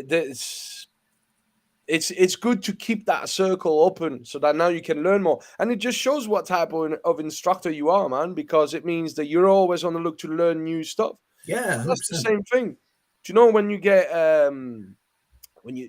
I don't know if you get a lot of that, but you know, I'm getting a bit of that online. Do you know the comments, the trolling comments on the videos, TikTok and Facebook and Instagram. Instagram not much, but anyway, you get the people, you know, telling you, oh, you should do this, and do that. Yeah. And then you're like, right, okay, do you know what? Show me a video of you doing it. Yeah. And I promise you, genuinely, if you show me something that makes more sense than what I'm doing, that is safer, you know, quicker, more economic, I'll shake your hand. I'll say thank you, and I'll use what. I'll come and see you. Yeah. Yeah. Yeah. Well, it never happens though. Funnily, it never happens, does it? No, oddly that happens. Yeah. No, very, very rarely. Very rarely. So what is your take then on Jeet Kune Do now that you've had your play with different high level people in the Jeet Kune Do? What is your take on it, and what's your goal? What's your objective with all this? Where are you taking all this? I think for my academy, it's kind of separate. With the JKD, it's still my thing that I'm learning. I'm developing myself, and I'm learning as much as I can in terms of learning from the best people I can. Like we're under the Minnesota Kali group as well now with Guru Rick Fay. So every time he comes over, me and some of my students will go and see him. We'll learn the Kali, we'll learn the JKD, we'll learn that. But again, straight under Guru Dan and Santo. So it's like, in terms of that, I just want to translate that the best I can. In terms of, you know, I don't know what JKD is. I think it's Bruce Lee's philosophy. I think with that, you've then got the syllabus, which is like the Jun Fan, the kickboxing, the trapping, things like that. I think the JKD is a philosophical thing where you kind of make it your own, and it becomes what you. It's, you know, we're going to be different fighters, me and you, because you're however tall and I'm like 4'3". So at that point, we're going to fight differently, aren't we? So what's going to work for you isn't going to work for me. Not work for you, yeah, exactly. So, which is exactly why I liked the Casey stuff, why I like the DL stuff, because it was all up close and personal, which suits me. Okay, but then you get someone like myself, and then you get someone like Phil Norman, who's like 6 foot whatever and has got legs that go from here to where he lives in Bournemouth. And it's like, you know, Phil can head kick people, and he has head kicked people because he's an amazing head kicker, but also because he's got those big long legs. Me trying to head kick someone, it's not going to work as well, is it? Yeah. So you've got to adapt yourself, and I think that's where pressure testing, having a bit of real life experience in actual fights, I think that's important. It's crucial, but I think it's important if you're teaching self defense to be able to at least speak about the effects of kind of having that adrenaline go, having that gross motor, having your shakes, having your post-adrenal dump and things like that. I think that's important to speak on. And I think that makes you know where you are within the combat realm as well. Kind of like, what's my area? And I know now my area is close up and kind of elbows, heads, knees, and clinch. I know that because I'm not going to stand and spar with someone because they've got a longer reach than me. It's as simple as that. So you're looking to get in. I want to crack. I want your 3 C's that you said. Crash, cover, and clinch. So I want to do that. I want to barrage with elbows and go straight in. Which, as I said, you know, few fights and it's worked for me where I've just got in and closed the distance and gone, okay, well now I can start going to work. But I think in that kind of case, that is JKD because you're finding your own way of doing something. You're taking what you've learned from different styles and you're applying it to yourself and kind of going, cool, I like this, but it's not going to work for me. I really like this. It is going to work for me. So I'm going to keep that. I'm going to keep it in a little like container and that can come out. But I'll keep this stuff as well. But maybe for me, it's not going to work. But maybe for someone like students, it will, because maybe they're 6'2" and they've got big long legs. So you're using this philosophy of absorb what is useful, reject what is useless, and add your own sauce to the mix, basically. Yeah. Yeah. Yeah. You know, when we speak about Jeet Kune Do, and I mean, like back in the days, you know, when I was training under Tommy Carruthers, I was getting involved with like massive debates online about what Jeet Kune Do is and what Jeet Kune Do isn't, and then I realized that, first of all, I ain't got no time for negativity anymore. Exactly. I'm like, what's the point? Yeah. And really, when you look at it, okay, I think that you're right. What you said resonated with me, because you say Jeet Kune Do is a philosophy, and it's true. I think that more than anything else, Jeet Kune Do is the very philosophy that Bruce Lee used to create his own way of fighting. Yeah. Okay. Now there are arguments about what his own way of fighting is. I think really sincerely, by looking at the tournament, is that the Long Beach tournament, where you can actually see some footage where he does demonstrations with Taki Kimura and Danny Inosanto. Yeah. What you can see there is the Jun Fan. Yeah, it's basically the fencing, the boxing, and the Wing Chun. Mainly those three things. Yeah. And then obviously when you have a look at all the Bruce Lee movies, you'll see a lot of stuff from a lot of different types of martial arts. 100%. But mainly, I think the Ted Wong lineage, which is the lineage that I kind of chose to, that I got involved with the most, to be honest with you. That's what it is.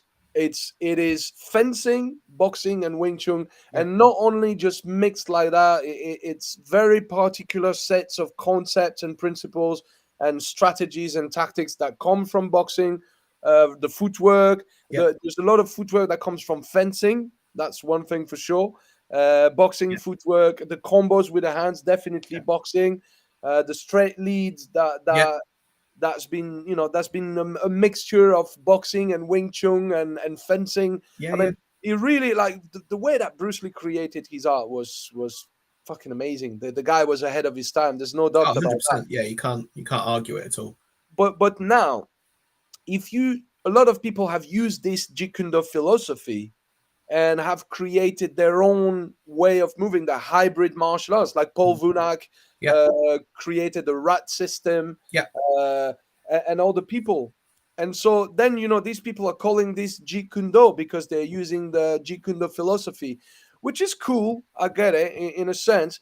But how do we differentiate then the original Jeet Kune Do, the Ted Wong lineage, and the rest, and the principles, which is basically moving from one style to the next as fluidly as possible, which is great. I mean, it's amazing to be able to do that. Yeah. But I've had that argument a lot with people, obviously because I was under Tommy, and that's what we were taught as well. And it was like, right, what we're doing is the original stuff, it's the original Bruce Lee stuff. Yeah. And then the rest. I don't like, obviously, I don't like people that go and trash talk what other people do. I think that there is, like I said to you, there is good things in every martial art that has got something to offer in a certain context, in a certain situation. And like you say, we're all different.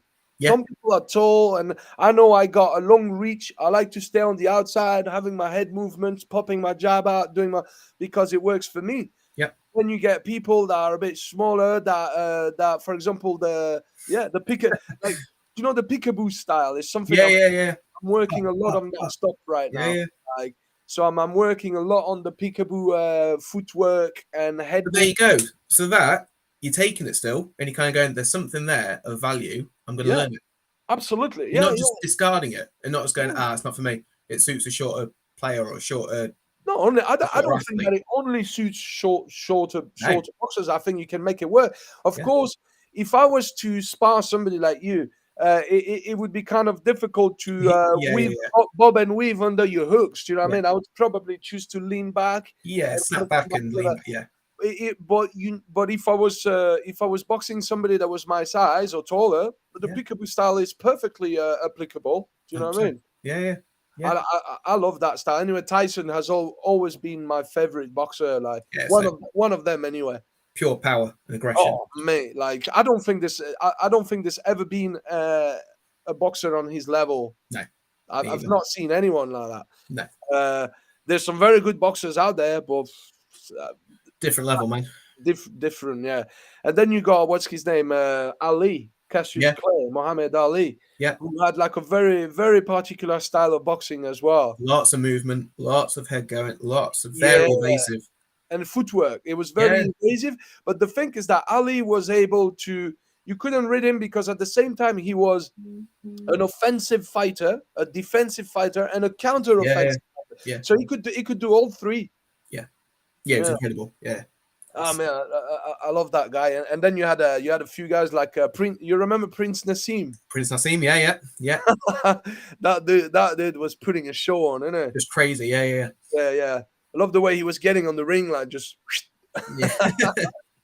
funny, man. Now that's good stuff. So let me just get into. You got some time? Or... Yeah. Yeah. Whatever, man. Yeah. Cool. So that stuff that we already kind of touched on, like we were talking about style versus people, a commonly mistaken topic where people are like, oh yeah, this martial art is the best, and this martial art is the best, and like Tony Robbins likes to say, Tony Robbins, motivational Yeah. speaker, Yeah. he likes to say, let's call a spade a spade. Yeah. So let's just be honest that yes, there are some martial arts which I believe are more on the functional side, Yeah. that have more to offer on the functional side and the efficiencies side of things. Yeah. But it doesn't mean that they're better than other martial arts. Look, for example, I look at Thai boxing. I think Thai boxing is one of the top standing martial art form. Yeah. Because it's solid, the stance is solid, you can absorb shocks and give them back, and I think it's great. Yeah. But then you go and have a look at Burmese boxing, like Lethway, for example, yeah. and you're like, whoa. One thing, and a headbutt too. Yeah. oh mate, and as soon as you add the headbutts inside the clinch, then Changes everything. Your clinch game is completely changed because now it's not the same. It's like in Thai boxing where the only thing you have to worry about are the knees. Okay. So you kind of always get into that clinch, get into there, control the arms, and try to get the right distance to throw them knees in. But as soon as the head enters the game, you're like, shit, everything is changing. The dynamic of the clinch completely changes. If you have a look at people like Dave Leduc, that dude is next level fighter. Yeah. So yeah, I've been exploring a lot of that lately.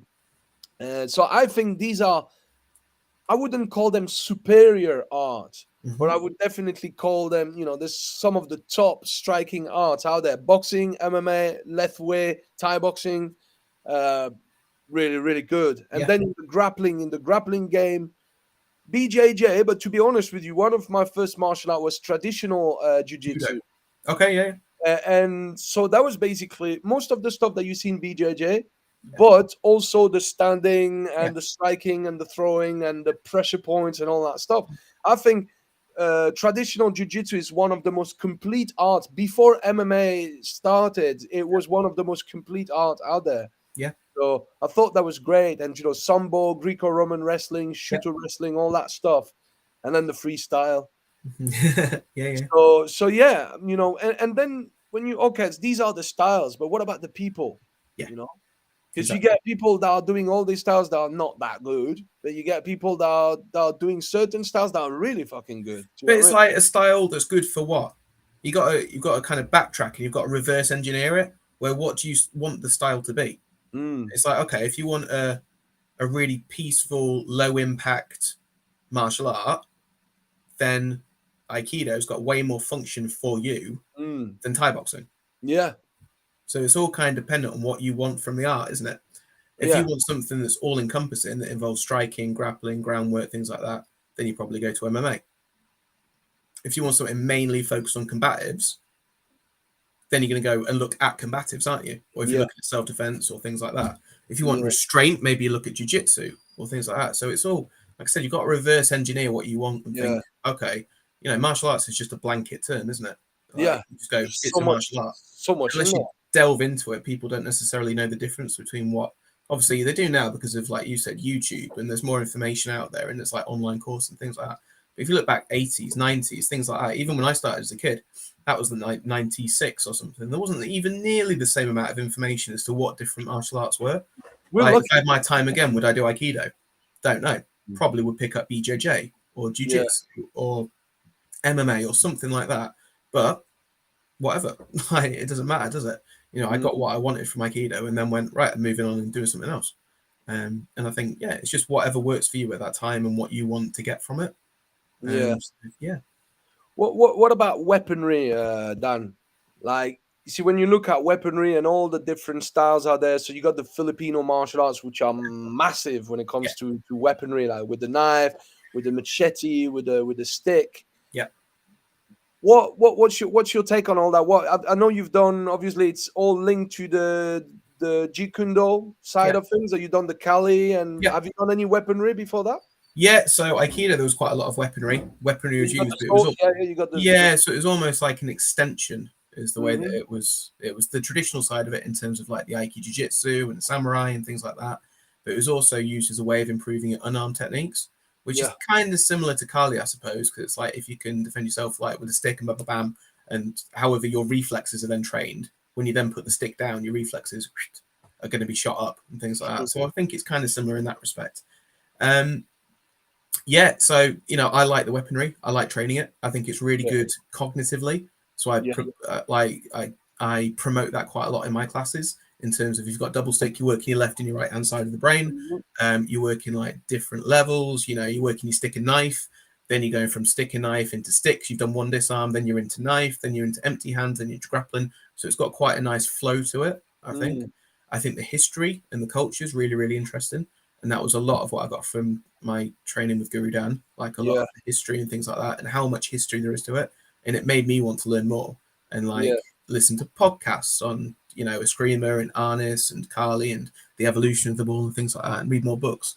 And some of the guys at my academy really, really enjoy the Kali for that reason, and they like Mhm. the culture side of it, and they like the weaponry, and they like the left and right hand side of the brain. Yeah. And like, we've got some older members at our academy that are into like 50s, 60s. They do Mhm. it, and I'm like, this is really, really good for you. And it's like you're doing your daily Sudoku. It's the same Mhm. thing. You work in your brain because you work in, this hand's doing one thing, this hand's doing the other thing, this one's going, and then you start working both sides. Same with the JKD. You work things on the right, then you work things on the left. Yeah. Usually, Yeah. really, really good for mental acuity. True. So I think Yeah. that's really, really important. In terms of weaponry, things like that. In terms of self-defense weaponry, Yeah. I don't tend to teach it that often, just because I don't have any experience of it. Mm.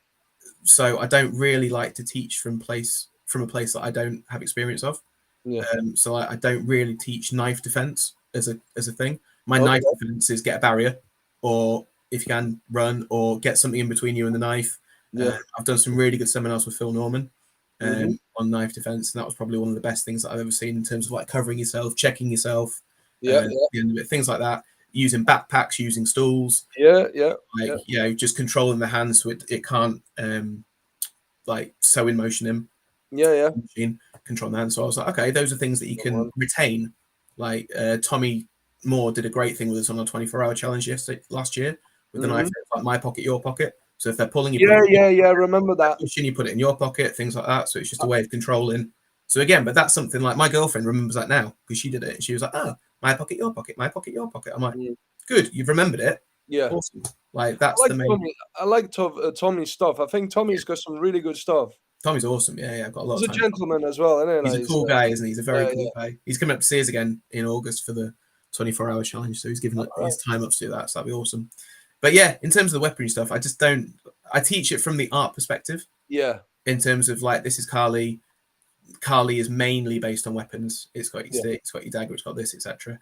And I see it as an art-based form rather than this is how to slice someone up or slice and dice, Mm. or this is how you should defend yourself, etc. Yeah. Because a lot I of it still, it's an art. You've got to separate the martial and the art. And some of the knife tapping, will that work when someone's yeah. really going for it? And that's it. Mm. I'm like, I'm not sure about that. Yeah. But it's cool to study and it's cool to investigate. You see that that's where people that's where when you start getting some combative maturity, you kind of start to be able to make the difference between technical development, attribute development, Yeah. and then fight development. Yeah. Where now you realize that all the trapping, all the hubad, all the stuff that Yeah. you've been doing is to give you the attributes to be able to make that thing work in a Yeah. fraction of a second. Yeah. So it's like when you see people trapping for like 10 minutes, it's Yeah. like in real life, I mean, the way that trapping, we did very, very little trapping with Tommy Carruthers, who's Yeah. one of the top JKD guys in the world. We done very, very little trapping, but the trapping that he said, that we did with him is not like 1, 2, 3, 4. It's 1, 2. Do you know what I mean? Yeah. Or 1, 2, 3. Big Yeah, man. yeah, 100%. Yeah, yeah. You're not going to pack Sal Lops out someone. It's never going to happen. No, I remember it's Phil not. Norman saying that as well, actually, because I remember back in the 90s, whenever he was training obviously so much with Guru Dan at that point, and I think it was Jeff Thompson. Yeah. And I think Phil was fighting one of his guys in an MMA fight, and I think Jeff had said, "Oh, trapping doesn't work" or whatever in the street, and obviously Phil was very like, right, I'm going to make this work, and apparently just worked and worked and worked. Let's pack Sal Lops out, pack Sal Lops out, pack Sal Lops out. He said, right, it's game time, it's fight time, I'm going to do it. And then he shows like a video, I think it's on one of Matt Chapman's courses or something where Phil's speaking. He goes, right, shows the fight, and he goes, any minute now, I'm going to do this trap. Any minute now, I'm going to show this trap. Any minute now. And he ends up just head kicking the guy, and it's like knockout spot. He's done. And you can see he was like, I was gutted at the end of that fight because I worked this pack Sal Lops out trapping for so long, and all that happened in the end was I just head kicked him. And he was like, I was fucking gutted. I won the fight, but I was like, fuck's sake, like, it's bullshit. I've heard him saying that exact story. Yeah. And I was like, that's the interesting mentality, isn't it? So then he kind of went back and went, how do we make his trapping work? And then I was like, it's interesting because he's got a seminar coming up with Bob Breen in a couple of weeks at Milton Keynes at Tony Davis's place. So they're going to be focused on JKD at that point. So I'm like, that's awesome. So hopefully we'll see some like functional trapping then. Yeah. And I'm seeing some of Guru Phil's functional trapping stuff, and I love it. Like, but as you said, it's like done. There's no tap. It's like it's an attribute developing, like you said. Yeah. And you can still work it with boxing glove on where you just trap lead hand and jab. Boom. Same thing. Yeah. That's a trap. I said anything where you stop something and grabbing a piece of clothing is a trap. Exactly. Anything. It doesn't just have to be 1, 2, 3 traditional Wing Chun trap. Anything. If I'm grabbing your shirt and pushing you, that's it. If you're grabbing the clothing and stuff like that, that's the way that we were taught by Tommy Carruthers. Like the lap sao, instead of kind of getting the arm, you'd get the clothing. Grab a t-shirt, grab a bit of use clothing. That's a trap. Anything where I'm just stopping something moving is a trap. It's in the name. And again, I say this to my guys. I say you need to look at the two ways of doing it. Where I said this is a functional way of trapping. Where maybe, as you said, I've grabbed a t-shirt and I've kind of pulled and brought them in, and then it's a headbutt or a punch or something, or you're moving them and like a shield or something, you get them onto the back. I'm like, that's kind of a functional trap. But then I'm also like, well, let's acknowledge our history and let's look at the art form of the trap as well, which is probably your pack sao, your lop sao, your double pack, things like that. I'm like, work both and then just find it. And then some people love the traditional side and love kind of having that sensitivity of, the hand has crossed the center line, so I'm going to pack again. It's crossed over, so now I'm going to lap. And it's like, okay, some people really like training that and then like scoop it, punch. They think that's cool. Some people like don't get it. Don't want to do it. Only want to do it if I've got boxing gloves on. And I'm like, all right, cool. It's like that. I mean, that's where you see where you kind of cut in in between them two things, where you got the attribute development, and then you got, let's put the gloves on and see if we can make it work. Let's press. Do you know what I mean? And so to go back to the weapons, the weaponry, I still train the martial art aspect of weaponry quite a lot. You know what I mean? But to me, the end goal is the functionality of it. Is can I make it? How do I make this work in a real fight to end the fight quick? And so when I start doing videos like that, notably with the blade, I love doing the blade work. I've been training with blade since I was very little, and it's like, to me it's an art.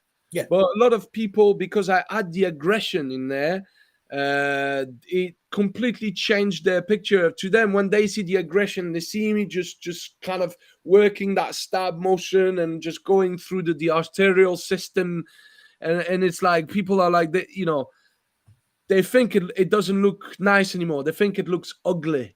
And that's the thing in combatives, is that when you say, martial and arts. When you kind of take the art away and you stick with the martial, it doesn't look nice. But No, it's not meant to. no, It's not the meant to look function nice. is up there.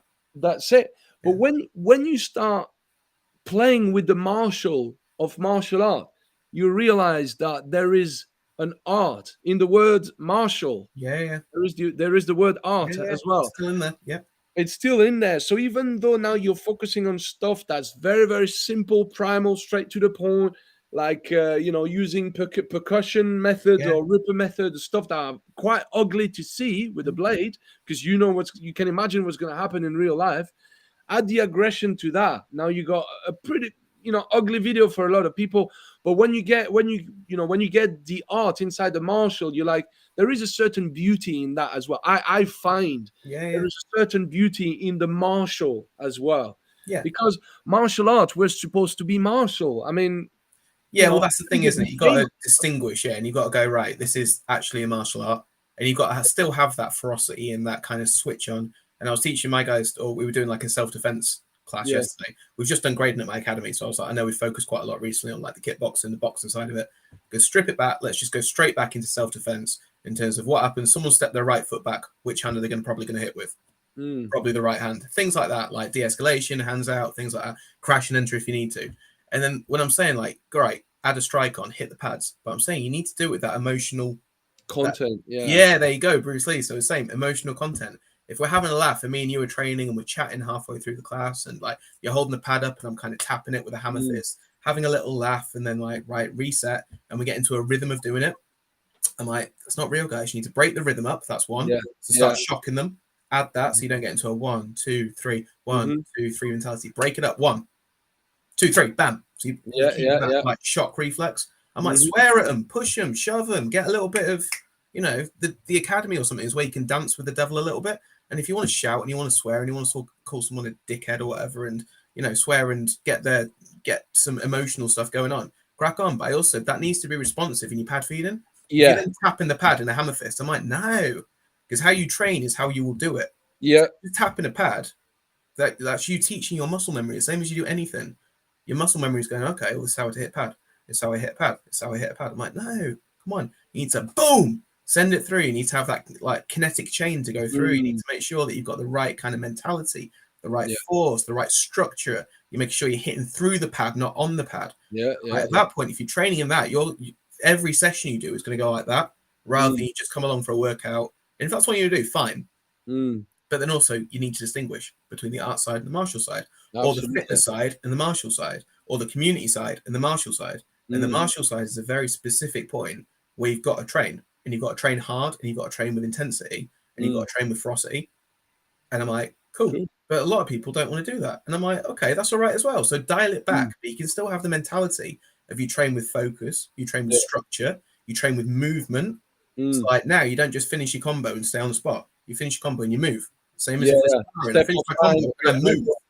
So Yeah, it's making it like if you're doing a pad drill, you stop, you stationary. I'm like, no, move, move, move, move, move, move. mm, At the end of it, finish your pad drill, move. Same as simulating sparring. If you get used to moving, create an angle, like yeah, exactly, I'm going to cut off that angle. I'm going to move around to the outside. I'm going to do whatever. I'm like, that's really, really important. So, and that's just a small change that will then make my students and like anyone's or my own or yours or whatever attributes go up, mm-hmm. ability go up, fitness go up because you'll always be on the move. I'm like, if you feel like you're stalling or you're not progressing as well as you think you are in the martial arts, I'm like, we need to look at your training and Yeah, how you train, not necessarily what you're being taught. yeah, Like you can do it you across a do. hook and a cross, Mm, great, but then you can do a cross, a hook, and a cross, which has got like boom, power, mm, speed, mm, movement, head movement, everything's coming off. I'm like, yeah, awesome. Or you can just go right, 1, 2, 3, mm. 1, 2, 3, 1, 2, 3, and I'm like, okay, there's no emotional Kind content. of robotic. Yeah, yeah, yeah. Yeah, It's it's kind of, robotic. Yeah, you want to have that emotional content, like Bruce Lee used to say. You know what I mean? It's kind of finding the perfect equilibrium between the yin and the yang energy into your training. Do you remember what? It just made me laugh when. Do you know when using the swearing in the context of when we train self defense? I know that there's a lot of people that are against it in the martial art community. They're like, ooh, like why? they don't. But why? Well, I'll tell you why. Because they're not used to that. Do you remember Jeff Thompson's videos speaking about that, saying that swearing is part of contemporary combatives and self-protection Yeah. training? If you go to somebody and say, "Oh, you bloody did this and that," instead of rascal. "You fucking," you start. Yeah, yeah. People say the F word and the C word, and Yeah. I mean, it's funny in training. I mean, when we do that in UC Urban Combatives, it's fun. We know we're in our head we're laughing because we're insulting, calling each other names. Yeah. You get free game at that point. Yeah, you're like, right, You I'll can't. call you whatever I want and use all sorts of expletives. Yeah. I know, but I've been posting some videos where I'm actually swearing, and some people are like, "Don't post in my group if you're gonna be swearing." I'm like, okay, well, I mean, it's okay. All right, it's their group, but also Yeah, for you're sure. such a fanny. Like, Exactly. Exactly. It's a swear word. At the end of the day, it's a word. The I'm like, whole come on. point, Yeah. the whole point of swearing, it's that what Jeff Thompson used to call aggression therapy. Yeah. Where basically it's a drill. It's a drill where you get people in your face. They don't have the right to punch or slap you. They can shove you a little bit. They can give you gentle little slaps and grab you, and they're shouting at you. They're right in your face. Rah, rah, rah. Yeah. And you're just gonna remain calm. Yeah. And it's hard. If people haven't done that before and they've not that experience, it's really hard. Like a lot of people still get really anxious and things just by if they see someone else have an argument. Yeah. If there's an argument kicking off in Tesco's, a lot of people are like, or they'll just get their phones out and start filming it. But otherwise, they're like, oh, and they'll try and distance themselves from it. And that's not even them that the aggression is directed towards. So it's like, what happens when it's actual direction or directed at you with that in terms of aggression? You're going to crumble and you're going to be like, fuck. And like, you can't handle being swore at a little bit. I'm like, dude, like, if you're an instructor, what the hell are you teaching?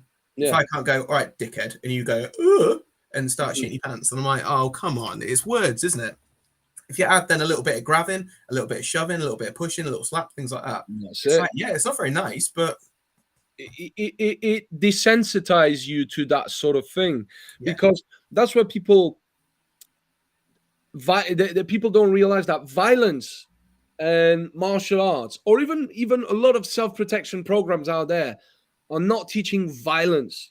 No. I only know a few people that really teach violence. They're teaching responses to violence, but not violence. Yeah. Like Richard Dimitri is definitely, like, you want to learn about violence, go and see Richard Dimitri. Yeah, that's one of the top guys that I will have him on the show as well.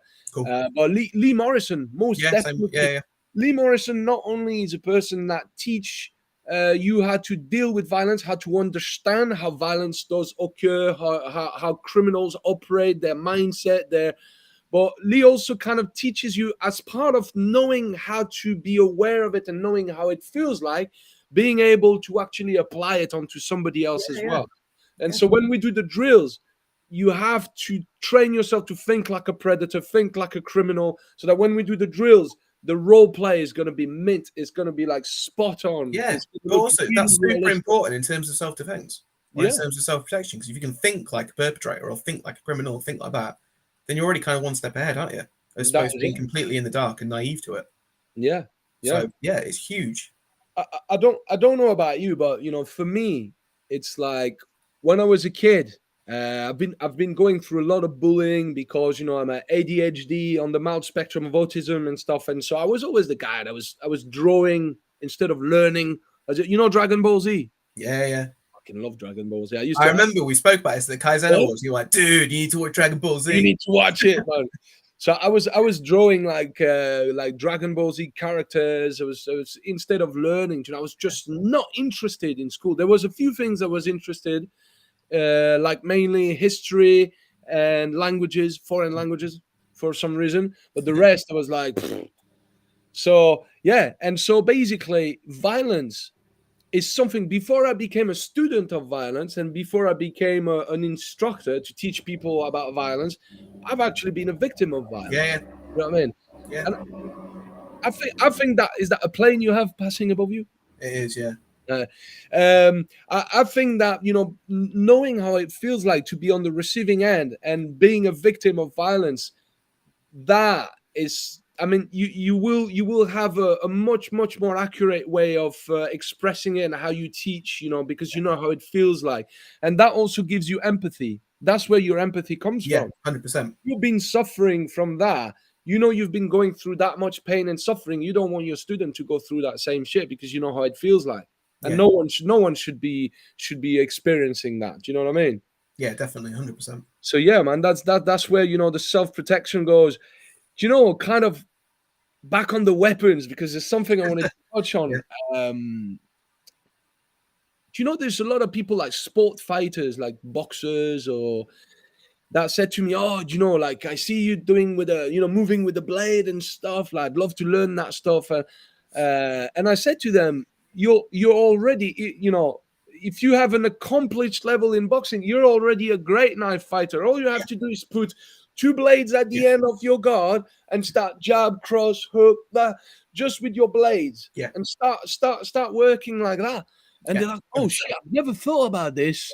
I'm like, dude, I mean, it's okay. Your body mechanics will change slightly Just a because now little bit, but you're aiming with the point of your blade, but it's the same thing. It's a jab, it's a cross, it's a hook, it's a body shot, it's an yeah, uppercut, it's an yeah, uppercut that comes down, yeah. and then you have all the panantukan, because I know they got the dirty knife boxing as well. Yeah, yeah, yeah, 100%. Yeah, you got your gun Kind of things where and it things like that, and comes yeah, from.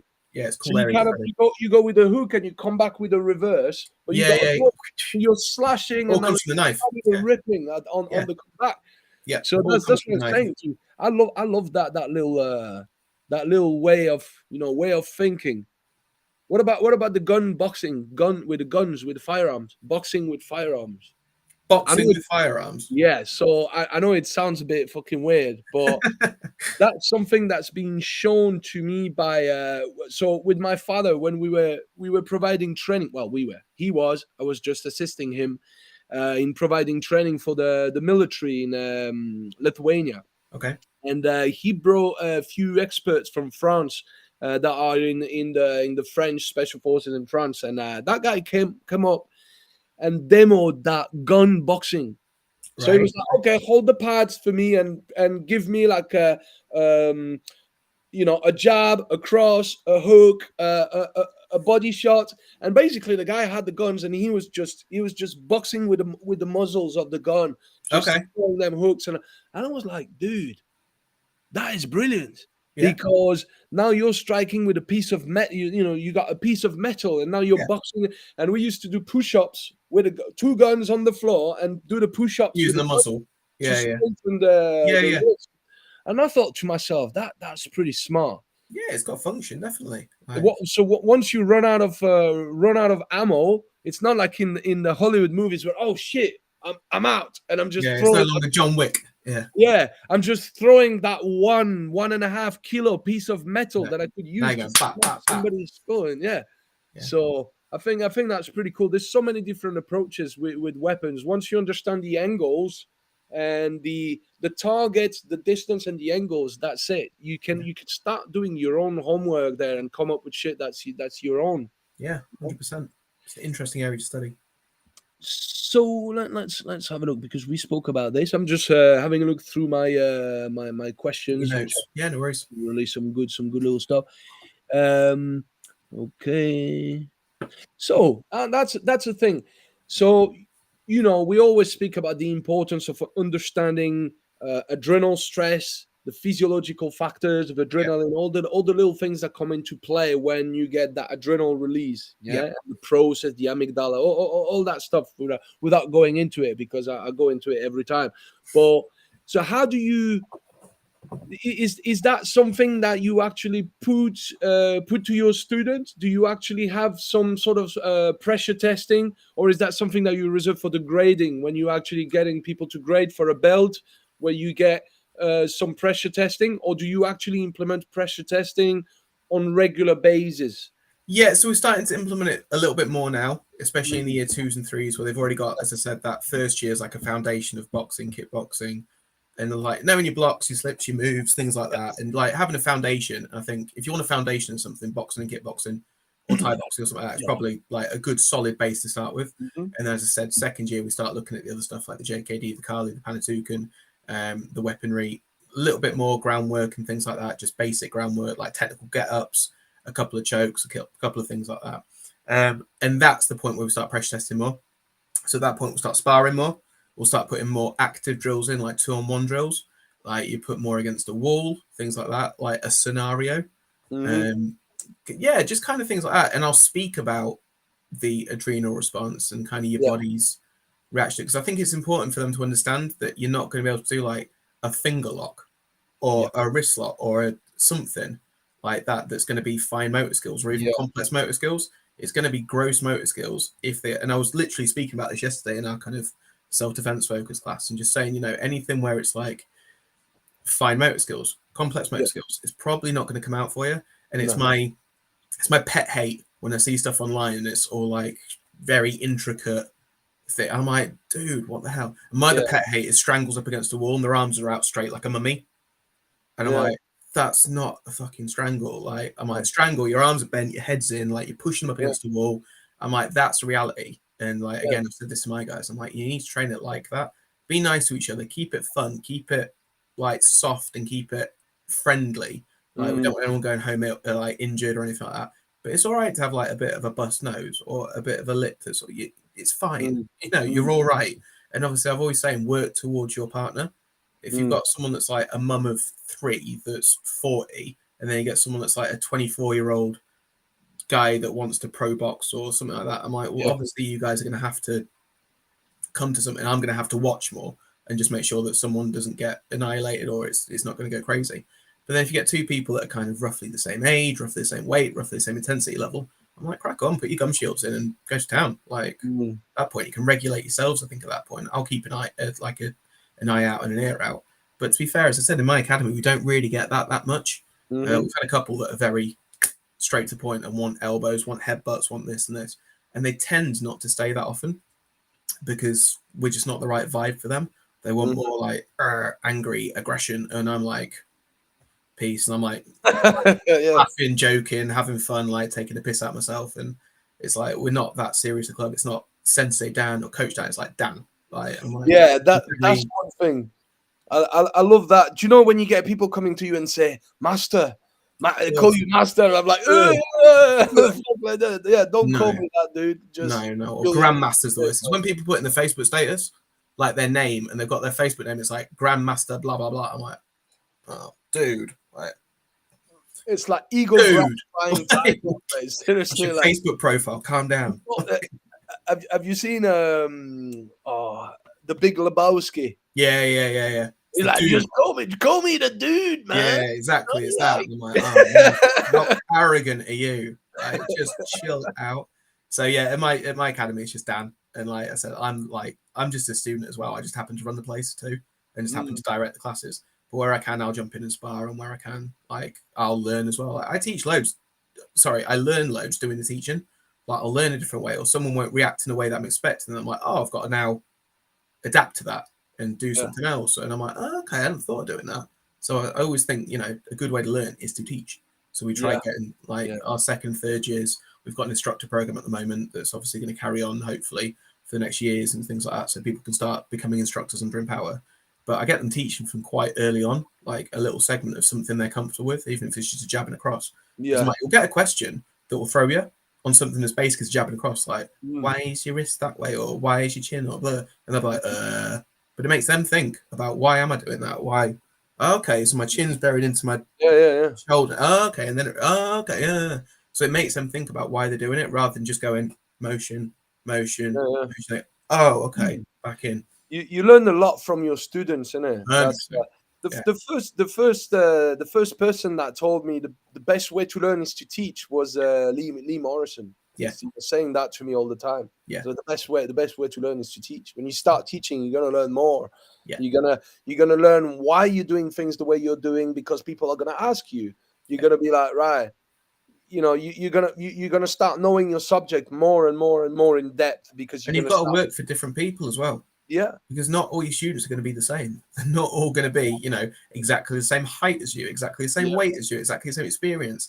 And you know, we've got guys that are we've got guys like a 3rd-degree black belt in karate, for example, in like sport karate. We've got people that are karate black belts in like traditional karate. We've had people that have done BJJ before. We've had people that have done like MMA, things like that, and they've all come in. So you've got to tailor your teaching style and maybe your class plan and things like that in terms of what you can get with them, in terms of what will benefit them.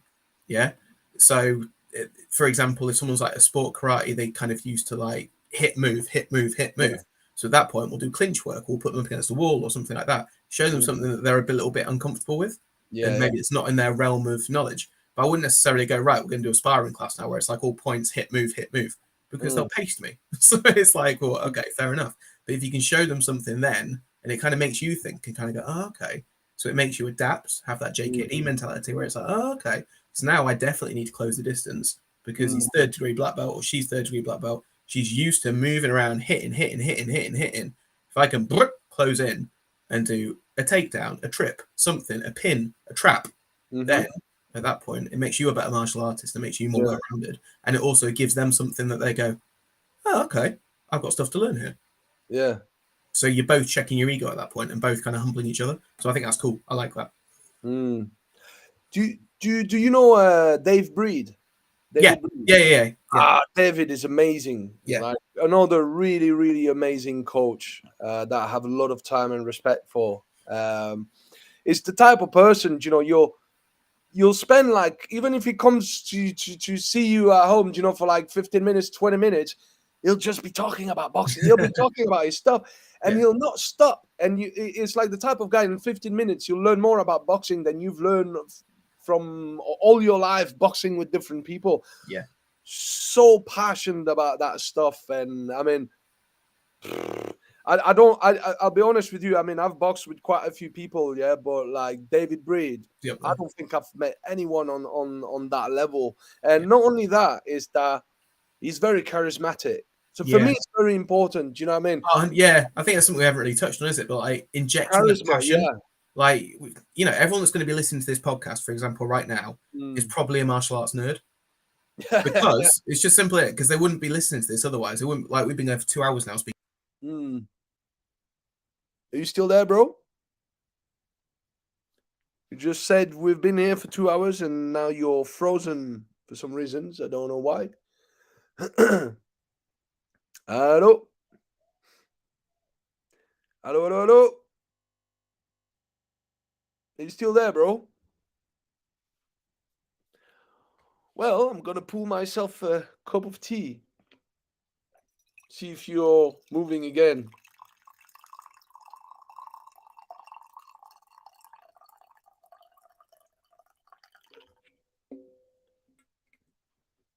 Brother?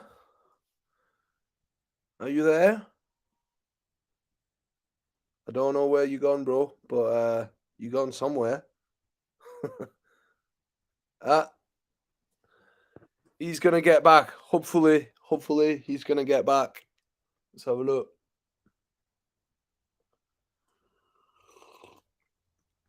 Who likes my cup?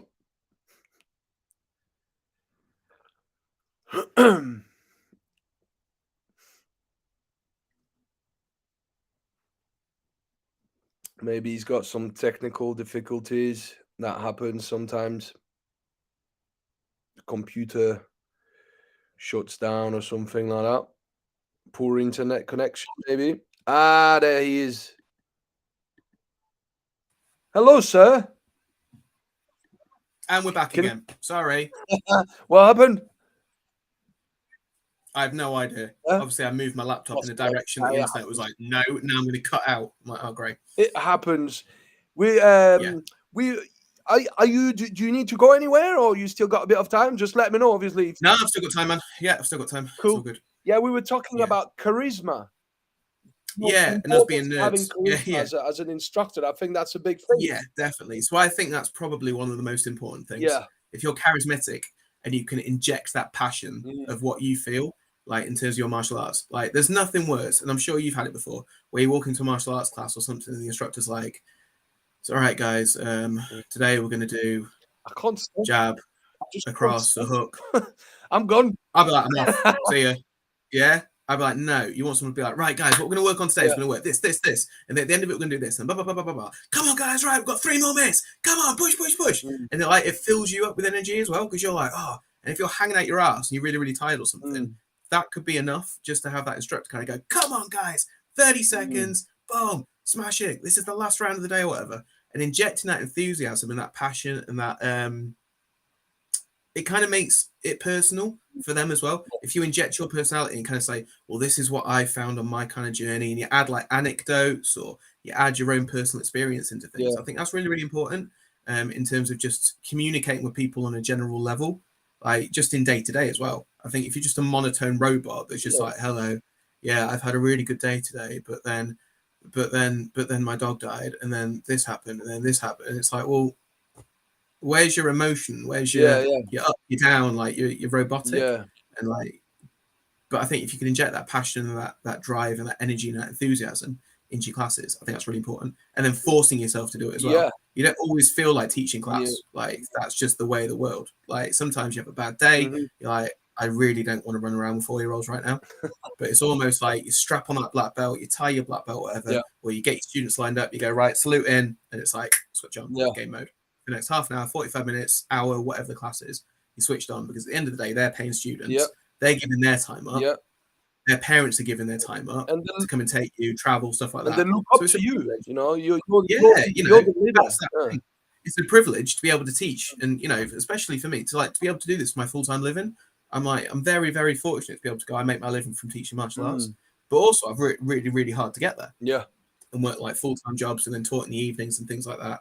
But I'm in a good position now where I can go, you know, I teach full-time, I really enjoy it, I love my job, I can chat martial arts all day on Wednesday afternoon with Julien. Happy days. You know, other people are sat in an office on their ass, like, you know, typing away, doing numbers or whatever, or death by Excel spreadsheet. But I'm cool. Yeah, it's all right. No, you're right, man. It's a privilege to be able to do that. I'm not doing it full time yet. I'm still kind of working here and there, but at some point, I don't know if I know I will have some weekly classes towards the end of this year and next year. Where it's gonna lead, I don't know. I don't know if that's what I want to do. Do I want to have like an academy and teach full time? I don't know. Maybe I don't. I'm not really thinking about it too much right now. I'm really trying to. I'd love to travel abroad and teach seminars all over the world. Yeah, that's something I'd love to do. Yeah, cool. I've started slowly. I mean, you know, it's kind of slowly starting. I've been to Portugal last year. They want me back again this year, at the end of this year. Been to France and obviously in Eastern Europe and all that. So, you know, it's good when you can actually, I don't know if you remember the first time you earned your first, we know it's not about money. It's teaching. We love to do that. We're passionate about what we do. But the first time you earn your 50 quid bill or something like that, or your 20 quid bill by teaching a lesson of doing what you love, and you're like, shit, I don't need to do that shitty job that I hate anymore. Or, you know, I can actually make a living doing what I love and what I'm good at and what I'm passionate about, rather than being, well, I remember that was back in, obviously I've been involved with teaching with my father from a young age, but on my own, sort of. It's really since 2019, and I had no job at that point, and I was struggling. I was stressing in my head down. I was, shit, how am I going to pay my rent? My rent is due in next week, and I ain't got no job, and I got no money to pay for the rent. And so I was really stressed at that point. And I said to myself, do you know what? I'm going to put a seminar out there. And I didn't even think people were going to show up and stuff. Sure. And I've had, how much was that? The first time thing I had 9 or 10 people showed up, and boom, that was my rent paid. I remember that was my rent paid, and how that feeling, bro, that feeling, like I don't think there is anything that can equal that. No, it's cool, isn't it? Yeah, it's very cool. To be able to do it every day is like, as I said, and have the full-time academy now, and having built that up, and then got some really nice students that I consider kind of, you know, we have made a family at Empower. It is like an Empower family. And everyone's good friends with each other, and we all go out for drinks, go out for food, go out for meals, do whatever, and everyone supports each other. And I think that's a really nice culture to foster. And I feel quite privileged to be part of that and be like kind of not even the head of it outside. I'm just the person kind of driving it. and keeping it going. So I'm like, I think that's really cool, and a privilege. Yeah. I tell you what, man. What if we kind of gravitate towards the personal development aspect of things? Yeah. Yeah. So we know that in the martial arts, okay, you got the hardcore style, the physical styles, okay, the outer self defense, the martial arts. Yeah. Yeah, yeah. And then you got the inner work, the internal work. So things like qigong, things like tai chi, and various practice. You got Falun Gong. You got the different types. Is that stuff that you are getting involved with a little bit, or no? Not hugely, I'll be honest. Like, I do my Yeah. training, I enjoy my training, I try and stay fit and healthy. What I have got involved with and started researching more, so I'm going to start doing is fasting. I've started reading more and more about that just on podcasts and things Yeah. like that. I'm like, oh, okay, there seems to be quite a lot of benefits to it in terms of reducing inflammation, in terms of rejuvenative properties, etc. In terms of weight loss, in terms of body fat percentage loss, things like that. So I'm like, okay, give that a go. And then the other one, I just got off a call just before we started chatting with a cold water therapy guy. Yeah. That's based in Lincoln, so I'm going to start doing that. So you go to his place, you do some breath work, Yeah. and then you go and plunge into like a cold The Wim Hof bath stuff. thing. Yeah, kind of Wim Hofy, but he says, it's good for. I've had like back injuries for quite a while now. Yeah. I think just from training, I've got knee injuries that I said about earlier. So the inflammation kind of reducing that, so it's kept to a manageable level. I think that's quite good, and brings the inflammation down. Obviously, ice therapy, but then also like the mental health benefits in terms of like stress reduction, anxiety reduction, like some mental clarity. Apparently, after it, you're very focused because it puts your body into a state of stress. So you're a bit like, fuck, it's cold. Like, then with your breathing and stuff like that, it kind of prepares you for it. Then you get into this kind of state where it's stressed, but your body's like, it's all right. You're all right. Like, not, pun intended, chill out. Like, it's like, you're okay. Okay. So it can just relax into it. At that point, you get quite laser focused. And then you take that into your day to day life because your body's been under stress. If you then have a stressful situation in your day to day life, apparently, we'll see, you can then handle your stress better because you've already been in that stress. So it's kind of like, so I was like, oh, okay. So I'm interested in like the physical properties, that cold immersion, and then the mental properties as well. So that's kind of my personal development. And then also just kind of reading and learning more about business, learning more about people, learning more about communication, learning about sports coaching, how I can be a better coach, how I can be a better teacher, things that I can do in my academy, like getting feedback from my students. That's really important. Like, what aspects of the training do you enjoy? Do you like the Panatu? Do you like the boxing? Do you like the kickboxing? Do you want to focus on more things? How can we improve the academy? Do we need to change the timetable? Do we need to add more equipment? Do we need to do this? Like, getting feedback from them to then heighten their experience each time. That's pretty important for me. Yeah. How do you actually get feedback from your students? Is that something you directly ask, or do you have some papers where people can? Yeah, so we do like quarterly like feedback form The feedback that goes form. out to Yeah, all yeah. members, That's just for like a like jot form or survey monkey or something like that, yeah. or just like a multiple choice they can have. But then also I'll kind of just do check-ins like with people, just either give them a call, send them a message, and just saying hi. I'm just doing a quick check-in, like how are you finding the training? Are you enjoying it? What aspects like what can we do to further your development? Is it just a case that, especially if I haven't seen them for a couple of weeks, like I'll do a little check-in because Matt Chapman was really good at explaining this to me. Like, if someone doesn't come for a couple of weeks, it's very easy to then get out of the habit and out of the routine of coming to classes, because then they'll feel like that, I'm a bit behind now, or I'm out of the routine, like it's getting dark at night now because winter's coming or whatever. I'm quite happy just to sit in front of the fire, stick Netflix on. But if you give them a little call, just be like, you're right, how you doing? It shows you care, which obviously we do because we want full busy classes and we want to help people develop. But then secondly, it's really good for your retention because then they're more likely to kind of go, I'll come back on Tuesday, because you go, right, see you on Tuesday, right? And it holds people accountable, like it's like an appointment. So I think that's really important. Yeah, so just a check-in call and just like, and then sometimes students will say something that I haven't thought of. And I'm like, oh, okay, so something we could do in the academy, other way that we could structure a class, or way it's something I'd be like, yeah, that's a good idea. I've not really thought of that, but cool, we can do that. That's awesome. Because I think sometimes you run a business, you're so in the business, it's hard to take like a bird's eye view from it and step back, because you kind of just have your day-to-day running, because everything seems to be going all right. Like, classes are going up, membership's going up, classes are running quite well, everyone seems to be happy, but you don't necessarily take like a looking down approach, because you're just in it. And then asking for feedback asking from people, like we've got some students that are there Monday, Tuesday, Thursday, Friday, Saturday with us. So getting their kind of input's really important because they see the whole spectrum from like one individual. She trains in our adult classes, but her kids both train, and her kids help out in our mini ninjas class as well. So she's there for every single class pretty much. So she sees everything that goes on. So if I'm teaching, she'll be able to hear what parents are saying, or she'll be able to see people walk in and like if they're a bit lost as to where to go, or they don't know where to put their bag or something like that. So she'll see stuff that I don't necessarily see, and it's not in my kind of realm of perception. So then I can kind of go to her or go to other people that are similar and kind of go, what's your feedback? What can we do?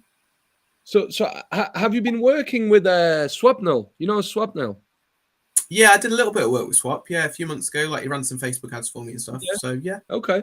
I was actually thinking maybe at some point, obviously, you know, after going through the course with Matthew Chapman, I know that it's going to open certain avenues where I'm going to start thinking more about certain things, and I was thinking actually about maybe at some point doing some work with Swapnil when I start doing it. I recommend. He's good.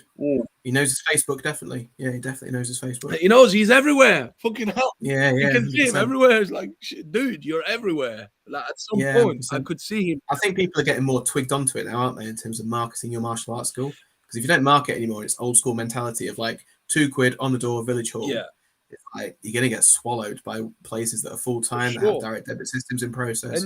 It's a professional thing. You know, you're teaching a service. Like, how long have you trained now? How many years? How much money have you invested in your training over the years? It's like if you were a doctor or decide to go into medicine or something like that, it would be like top level. If we put the same amount of energy, passion, and knowledge in it, and it's like I think 100% people should charge for martial arts classes, and 100% they should charge a good, decent. You should earn a good, decent living from teaching it. It's you know, it's like, oh shit, I wanted to say something and it just boom, gone. I hate it when it does. Anyway, it'll fucking come back if it's meant to. Yes, marketing. Boom. Marketing is like the most transferable skill out there because, let's say you have a good product or you have a good service, one of the other or both, and you know your thing, you can deliver well, you got a good quality program out there for people, but nobody knows about you, and you're like, you know, that always baffled me to see like some people. Like the other day, I've seen one of the guy in America that does videos of it's stupid, it's dangerous stuff, and he's got 1.3 million subscribers. You know what I mean? And I'm like, good marketing. I'm like, dude, good marketing. How the heck? Yeah, it's good marketing. It's like people are good.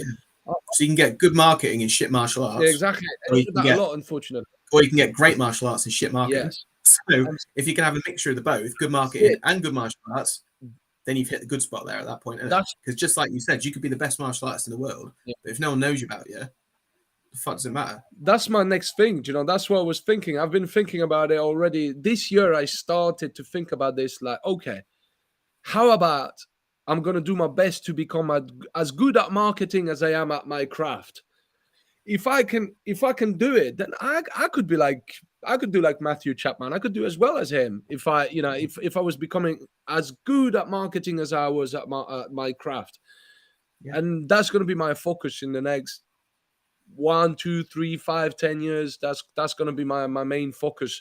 How to actually get that marketing, that digital marketing. I mean, I've been watching a lot of videos already, took a lot of notes. I know the basics. You know, the SEO, the search engine optimization, the pay-per-clicks, all that crap that people don't know about that you need to kind of learn in order to know what you're doing. Email marketing as well and all that stuff. It's very important. And the good thing about it is that once you know what you're doing, you can pretty much automate all that stuff, innit? Because now you've got artificial intelligence that can pretty much do 90% of the work for you.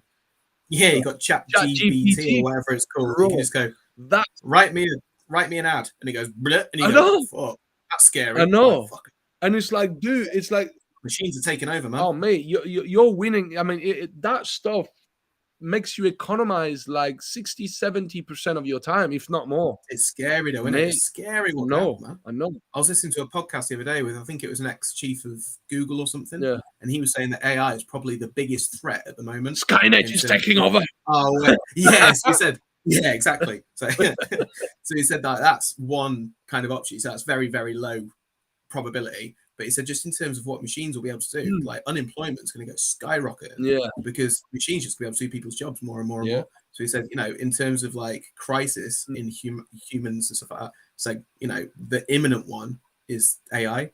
And there was that big it was like an open letter thing, I think, written by Elon Musk and a few other like top people, just saying we need to slow this down and we need to just kind of understand what we're doing before it kind of runs away with us. And as humans do, we tend to do something and then just let it go and then go, oh fuck, later on. Yeah. So we just need to slow things down. But yeah, it's scary. If you can just go, right, write me a boxing class. Yeah. And it's like, fuck, that's pretty good. Yeah. Like, all right, write me a boxing class that lasts 50 minutes focusing on a jab across the hook. And you read through it and you're like, yeah, all right. Like, cool. Follow that lead, innit? Do you know what? When you look at the top science fiction movies out there, that's what they're talking about. They're talking about artificial intelligence taking over. You got the Matrix, the Terminator. I'm all right with Matrix. Just plug in. iRobot. Yeah. Well, less Terminator. I'm not for that. Yeah, call that. but yeah, do you know what I mean? Like, yeah, we're gonna have to be careful with that stuff. But some people say that actually artificial intelligence is gonna create new jobs. Yeah. I don't. Yeah. Well, I think what I don't know. Time will tell, isn't it? But you know, I think it's an interesting period of probably history we're going into. We're coming out of the pandemic and things like that. I think that was an interesting period of history in itself. For sure. I think now we're kind of going into this AI kind of period, maybe, where AI is becoming a big thing and it's becoming so intelligent. Like it's already GPT or whatever it's called. It's now like 4.5 version or something. And it's like it keeps evolving really, really quickly. It keeps learning more and more and more. It's like there's going to be a point where it does become cleverer than us. And for some of us, that's not difficult. But for some of us that are really that's a scary thought. Yeah. Do you know, I take the piss sometimes. I speak to ChatGPT like if it was a person. I'm like saying thank you. I'm like, dude, what do you think about this? Like, man. Having a chat with you, mate. Yeah. A relationship with ChatGPT. No, I mean, GPT. Like ChatGPT has helped me a lot. GPT, there we go. It's helped me a lot already doing like various things. I should have my website coming up and running like I've been saying this for a long time, but hopefully in the next month it should be online now.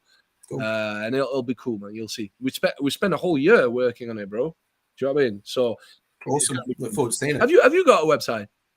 Yeah, empowermartialartslincoln.co.uk. Okay, cool. Yeah, nice, simple. Yeah, it's nothing special. My website is just for just people to contact me. Yeah, that's it. That's it. You know, a little bit of basic info about what we do. All right. A few photos, a few testimonials, and then it's like contact us. Okay. I'm like, okay, cool. Yeah, that's the main reason for my website, just to get people to email me. Okay. I was thinking what I wanted to do with my website was to create this place where people can learn about violence, can learn about self-protection. And so I'm going to have a lot of articles and they're like free articles for people to like a blog section for people to learn about that stuff, some videos, a lot of stuff. So basically, I'm thinking, you see something in the style different. It's a mixture of a lot of different styles, of course. But have you had a look at Richard Dimitri's thestudyofviolence.com? Yes, that's a brilliant. I think that's it's a great resource. Yeah. Brilliant resource for people that want to learn about violence and all the foundations. I'm using this when I do my private sessions and stuff like that. I'm using a lot of Richard Dimitri's work in terms of de-escalation tactics, the foundation of violence, like social violence versus antisocial violence, the different personality disorders, and I think that's brilliant stuff. I'm most likely gonna do his course, his masterclass when I can afford it. But yeah, that's something I'm definitely looking into getting. But I think he's doing a great job. So, what about visualization, dude? Using visualization for personal development, for your training. I know, visualization is something, before I even knew what visualization was, I was doing it instinctively as a kid. Because I had a lot of imagination. I still do. So I remember as I was growing up, putting the Prodigy full blast and just going on my bed, close my eyes, and I would just visualize myself doing my combos and have people attacking me from all sides. And then I would try it in real life. I'd take some notes. What about you? Have you been using how you've been using visualization for your training? Yeah, so I think as a martial artist, like you're always kind of running through stuff in your head, aren't you? In terms of like what you've learned in a class that day, what you're going to be teaching that night, if you're then a coach or something. So you're always kind of running through it and kind of going, right, this is what we're going to do, blah, blah, blah, blah, blah.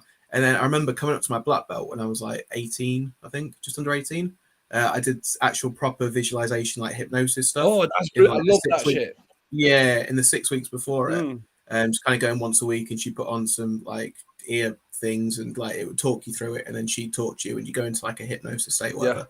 And then she like gave me a CD of it, so at that point you go home and you listen to it at night times and stuff. Did it help? I don't know. Like I passed, so winning, that was cool. mm, But you can't. I don't know. You can't compare, can you? Like how would I have done if I hadn't done that compared to? I think I went into it feeling more confident. yeah, And I'd kind of gone in having that. This is the way that I see my grading going. This is the way that I can see this happening, this happening, this happening. Boom, and it kind of transpired that way. yeah, So maybe that kind of helped. But like little bits, I suppose. Like I envision a class going the way that I want it to go, like really high energy, things like that. mm, Like the kids are all behaving themselves. That never happens, but you know, yeah, that visualization doesn't work. But yeah, they're all having a good time. They're all laughing. We're all having fun. I'm enjoying the classes, stuff like that. So I think that's cool.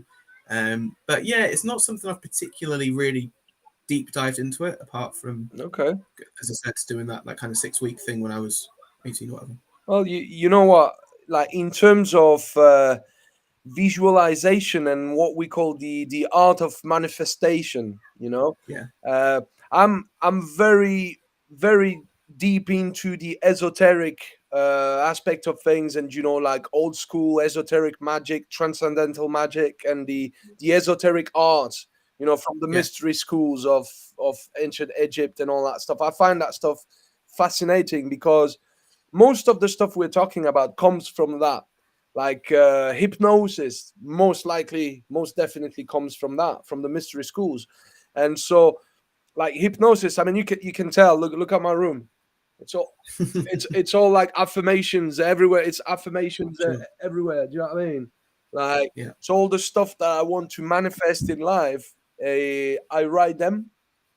I yeah, make sure that I write them, so it's in my direct environment. And even if I don't look at it on a conscious level every day, my subconscious mind picks it up every time I enter the room. Boom, it's getting there. It's getting there. It's feeding my subconscious mind. It's kind of recreating the subconscious programming that I have, and eventually these things do manifest. And so, yeah. A lot of successful people swear by it, don't oh they? Do yeah, like a gratitude journal. They wake up and like, I'm thankful for this. I'm thankful yeah, for this. I'm thankful yeah, for this. Good way to start your day. Like they'll see it in terms of like, right, I want this goal. They'll see it, and then they'll kind of work towards it. I don't believe in like the whole thing where it's like The Secret or something like that. You just think about something and it appears. well, I it's think that's not. I mean, bullshit. I mean, You've still got to go out and do the yeah, work. of course But I you. think it gives you Yeah, a of it course. gives you a goal to work towards, and it's like I want to be a millionaire. You're not going to just sit on your ass and it's going to appear, but it gives you a goal to kind of Yes. go, all right, and it gives you a focus to kind of go, all right, well, this is how I'm going to reverse engineer it. So I need to have X amount of people paying X Yeah. amount for this Yeah. product. So I need to make the product. Then I need to get a following. Then I need to sell it at a price. Then I need to see, is it recurring? Is it one charge? Is it blah, blah, blah? So it gives you like a process to then do it. Have you read the book? A book that basically takes the secret law of attraction and really Yeah. puts it into practice really well. It's Think and Grow Rich by Napoleon Hill. Yeah. Napoleon Hill. Yeah. Amazing, Yeah. That's amazing good. book that. That's a classic. Yeah. Yeah. Yeah. I Yeah. think any millionaire on the face of the earth has had to read that book. Like, Yeah. there is that. Yeah. There's like a few names, isn't it? Like Dale Carnegie, Yeah. Napoleon Hill, Eckhart Tolle, I people like love that. That is just like Eckhart Tolle is amazing. keeps popping The up, Power like of in Now. terms of like, The yeah, new, keeps popping up. Like, who's the one that did Man's Search for Meaning? Oh, I can't remember the author. Man's Search for Meaning. He was a psychotherapist or a psychologist, okay. but he was in Auschwitz as well, or in a concentration camp, I think. All right. I'm not. So yeah, but that's a really good book. Mm. That was really interesting. So yeah, things like You that. got what's his name? I have to Google it now. I'm just thinking. I'm just thinking of some guy as well. Frankel. There we go. Okay. Go Google. Yeah. Frankel. Yeah. Yeah. No, there's some really good authors out there. I mean, I'm some of the text I'm reading are not for everyone because I'm very much into the esoteric aspect of things. So I don't know if you know about the seven hermetic principles, the Kybalion. This we're talking about hermetics. You know, Right. Hermes Trismegistus, like or Thoth.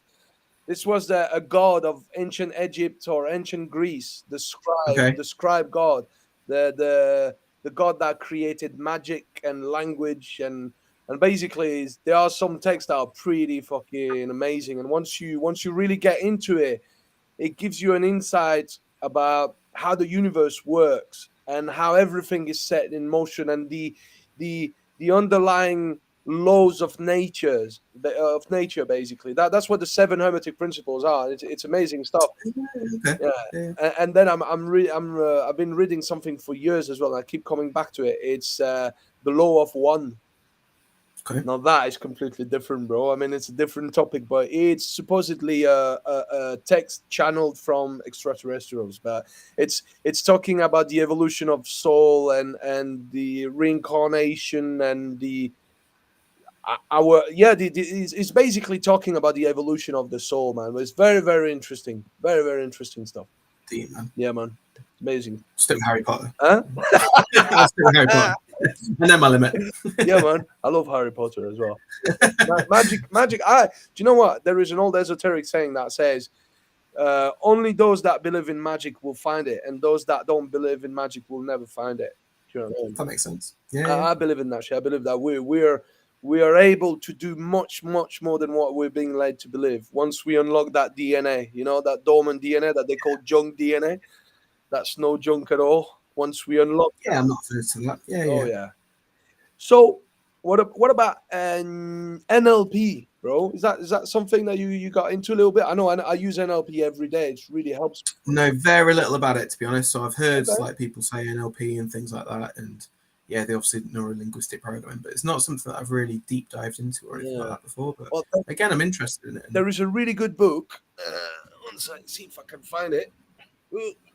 There is a really good book that I have somewhere here. Yeah, there it is. Okay, for dummies, that Yeah, works for me. yeah. I mean, they written for me. They do really good books for us. Yeah. So one second, put that back in there. Neuro-linguistic program for people who've been hit in the head quite a lot. I know. Yeah. Sold. So basically, it's really a mean to how you speak to yourself and how you communicate to yourself, how you create your reality with the words that you speak to yourself, and learning to put yourself in the right mental state. It's very similar to hypnosis, by the way. You know, I think that self-hypnosis, hypnosis, neuro-linguistic programming are very similar in many ways. It's changeable. Where you got to put yourself in the right mind frame, like lower your brain waves so that your subconscious mind is more receptive to suggestions, and then you know, like kind of creating an anchor point, and that's the choice of word that you use, the time in which you speak. So it's always said that, you know, if you want to create a change, the only time when you can create a change is in the present moment. So if you, for example, if you're trying to quit smoking, for example, and you said to yourself, oh, I should quit smoking, I must quit smoking, I want to quit smoking, I would, I should, I could, do you know what I mean? I will. That's not good enough. That is not good enough, because none of these times are actually the present moment, which is the time when you make the decision to change your life and to do what's necessary to become a better version of yourself. So the way that you use NLP or even self-hypnosis for that matter is that you should speak in the present moment. So I am quitting smoking. I am getting better at this. I am learning this. I am looking into this. Do you know what I mean? And when you do that and you repeat that, it's like you plant a seed in your subconscious mind and you keep watering it every time you say it. And eventually that seed kind of grows up into a little, you know, plant. And eventually at some point it builds like a solid trunk with solid root system, foundations. And once you get that, then that's it. You know, you got your, so you're basically building your castle. It's the same like in Mhm. the great work of alchemy. Have you heard about, you know, spiritual alchemy? Yeah, yeah, where basically spiritual alchemy is the art of transmutation of state, of mental and emotional and spiritual states, where you could go from being angry, really really angry because something pissed you off, and you can feel the emotion in your body. Do you know, I said that emotion is like emotions are energy in motion. That's what yeah, yeah, emotions are. So you yeah, can feel emotions inside your body. So anger, depending on what type of anger and what's the reason for the anger, you could feel it in your throat. You could feel that knot in your throat, or in your solar plexus, or in your sacral chakra. You know, sacral energy center. yeah, If you're familiar with the energy centers, yeah, and so you're like, basically the transmutation of mental and emotional state is basically learning to take that feeling, that emotion, and change it into something else. So basically change a sad face into a happy face. Do you know? yeah, yeah, And that, I mean, that's really difficult to do, but it's possible. You know, once you understand the actual skill set of being able to do that, uh, mainly by, you know, having that self-awareness, that personal awareness, when you can look within and go, right, okay, why am I upset? Okay, I'm upset because of what's been said. Okay, mhm, why has that been said? Okay, because of that. Why what has been said hurts me? What is it triggering within me? Okay, let's dig a bit, let's dive a bit deeper into my own, you know, my own persona, my own mind. And okay, all right, so that's the underlying factor. That's why that those words are upsetting me, because there is this part, this aspect of myself that I've not dealt with, this shadow aspect, you know, this, and that's where the shadow work comes into play, like Carl Gustav Jung used to call it, the shadow yeah, work. And so as you learn to kind of do that, and once you get to the bottom of it, the emotion is transmuted into something else. I mean, yeah. it's quite crazy, man, but I find that stuff fascinating, man. And if you're able to Cool. do that at the moment when it matters the most, when you're upset, you know, Yeah, it's difficult. I mean, it is very difficult. not an easy thing to accomplish. I Yeah, know, because you're upset for a reason, and at that point you got that ego going. You know, when you got somebody like somebody mouthing at you because, I don't know, they're having a bad day or something. There might be a good person having a bad day, but yeah, yeah, you're in their radar at that moment, wrong place at the wrong time. That person is like, "Ah, ah, ah, ah, ah," yeah, just calling you every name under the sun, and you got your ego in your head going, "Are you gonna let him talk to you like that?"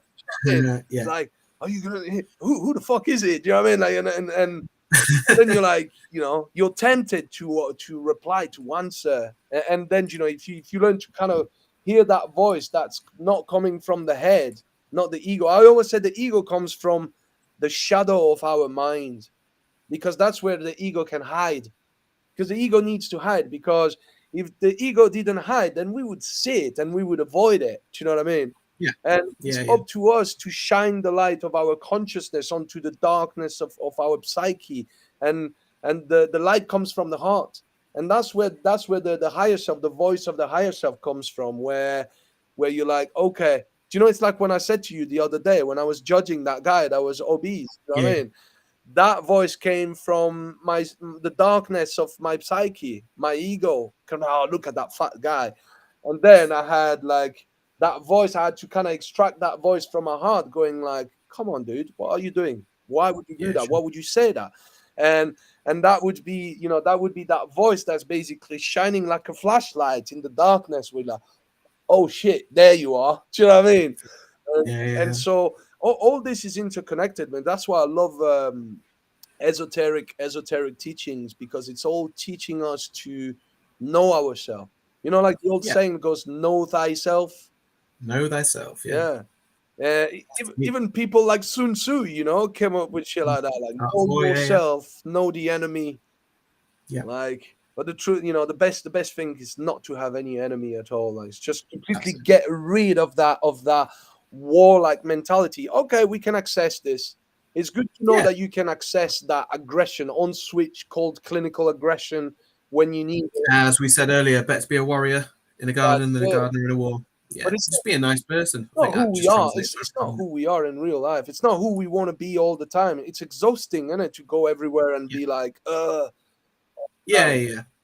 Yeah, it's tiring. It's not cool. So Dan, have you ever had any experience with spirituality? And I don't mean religion. I mean spirituality. Have you ever had no? No? No, no, nice quick answer on that one. Not A particularly. mushroom trip, perhaps? No? Not yet. Maybe in the future. Yeah. Yeah. No, Oh, it's not. No, that stuff done a no. lot for me, mate. I mean, I wouldn't be who I am today if it wasn't for like the the shamanic work I did and with plant medicine and stuff. That's amazing. So we can speak about it like at some point, man. But yeah, Yeah, yeah. It'd be it's interesting. really Yeah. really good stuff, man. So have you had any moment of epiphany in your life? Any big shift? Anything that happened in your life that really made you rethink it all? And from one day to the next, you were changed. You were like a different person. I think when I was younger, I used to be a little bit more of a hothead, Yeah. and I used to want to get into conflict more, Yeah. 100%. And I wouldn't. I don't want to say back down. I don't know if that's the right word, but I'd be a lot more like the fuse spark, boom, done. Yeah. And I'd be a lot more quick and ready to get into physical fights or verbal conflicts. Yeah. And I don't know if it was an overnight epiphany or just a gradual thing and process of growing up, I suppose. Yeah. But when I was 19, 20, 21, I was training hard. I was quite physically fit and able. I was more willing to kind of test stuff and go out and be a bit more like, okay, boff, let's go. Whereas now I'm very much like against that, and I'm like, don't bother. If you want to go and spar in the ring, go and spar at the academy, go and play there, and that's your area to kind of dance with the devil a little bit.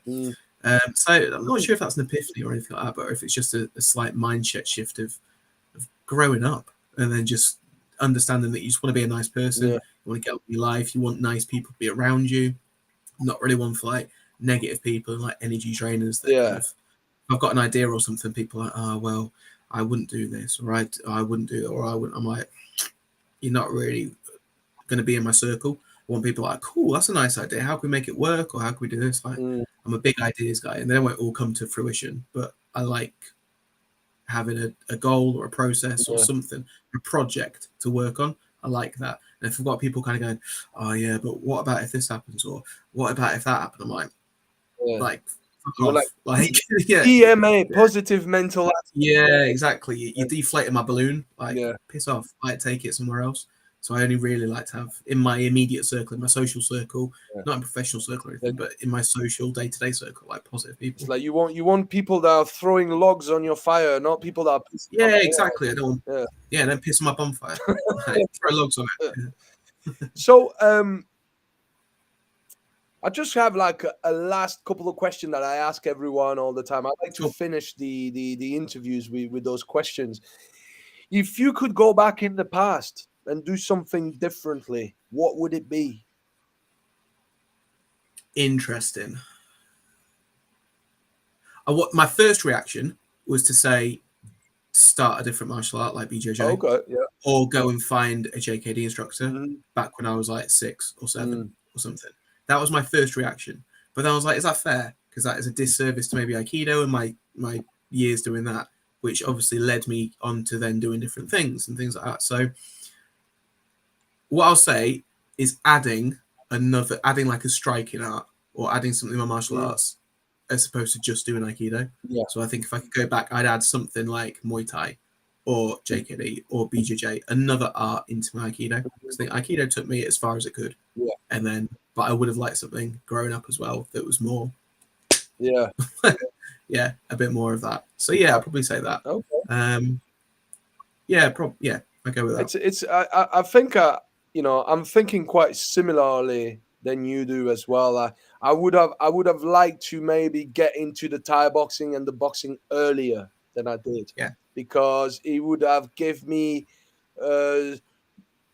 he would have gave me some attributes that I got them, but it took me a lot of really really hard work to get them, and I would have got them much easier if I started that earlier. So I get you on that. I'm with you on that, man. So what advice would you give to the younger generations, man? So if you had like, well, you do anyway, you're teaching kids. So if you had a whole class of 5, 6 years old, what advice would you give them? Be nice, be kind, be humble, train hard, train with different people, train in different styles. Experience as much as you can. I say that's in life as well as, take risks. Yeah. So, Calculated one, not dumb one. Yeah, but I'm naturally quite a risk averse person. I like to calculate things. Yeah. But then as an entrepreneur, as a business owner, you take risks. You kind of go, fuck it, I'm not going to go into the rat race, and I'm not going to go 9 to 5, get a salary, stuff like that. I'm going to go, fuck it, actually, I want to do my own thing. I want to try it. I want to see.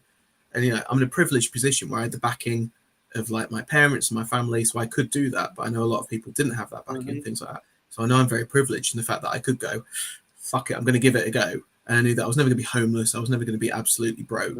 Like, when I first started building up, I remember thinking like, I've got 5 students now. Come on, 5 students. And then you'd lose one. And you'd be like, fuck, I've got 4 students now. Okay, come on. And they'd hit that like 30 member mark. You'd be like, oh, amazing. And they'd be stuck on 30 for however long. And they'd be down to 25. And they'd be up to 40. They'd be down. It would always fluctuate. And it still fluctuates. Now we're up to 160, but it will go down, it'll go up, or it'll do whatever. But I think, sometimes you just got to take a risk and do what makes you happy and find your passion and then kind of just go with it. I think everyone's got a passion on something that they really enjoy.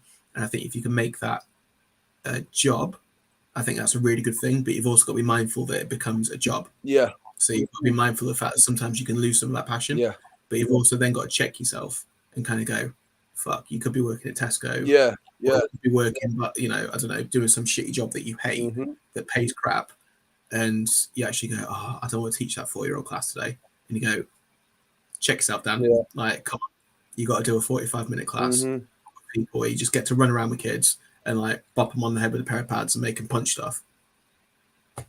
Life's not that bad, man. Like, check yourself. So I say, take the risk, find a passion, work with it, go in martial arts related, go and train with lots of different people, find your kind of tribe, and then just be honest in your training and be humble with it. I think that's super important. And just stay in your lane. As we said to earlier, don't go and teach Tai Chi and then purport as self-defense. Just stick in your lane and be honest with yourself and be honest with your students. If you're teaching Tai Chi, then go, cool, it's for health benefits, for spirituality, it's for longevity, it's for rejuvenation. But then go, you're going to go in a street fight with this. Same things if you're doing combatives, then don't necessarily purport it as a health and spirituality thing. Yeah.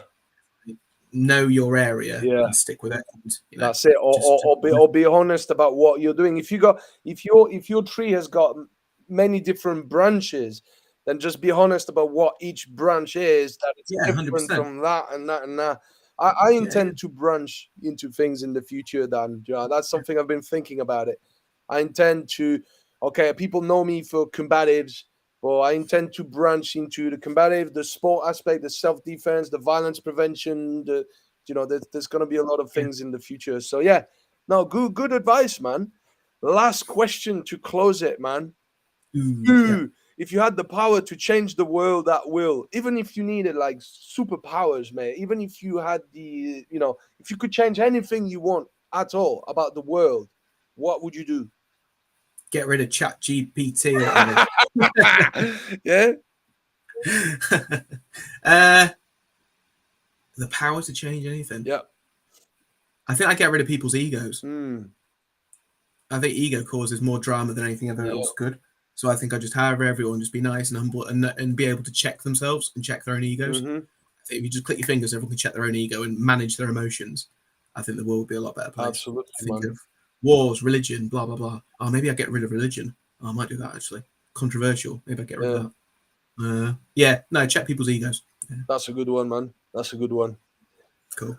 Bro, it was a pleasure to have you on here. We've had like a good chat, man. 2 man. 2 hours 42. I've never spoken for 2 hours 42 before. I knew we'd have a good chat anyway, man. Yeah, so, cool. It's cool, man. Thank you. Good stuff, man. I tell you what, I shall see you very soon anyway. I'll see you at the Matthew Chapman. I'll see you at Matt's thing, and then have a good time at the Festival of Martial Arts. Yeah, it's going to be good. Yeah. It's going to be good. Enjoy. It's going to be a lot of people.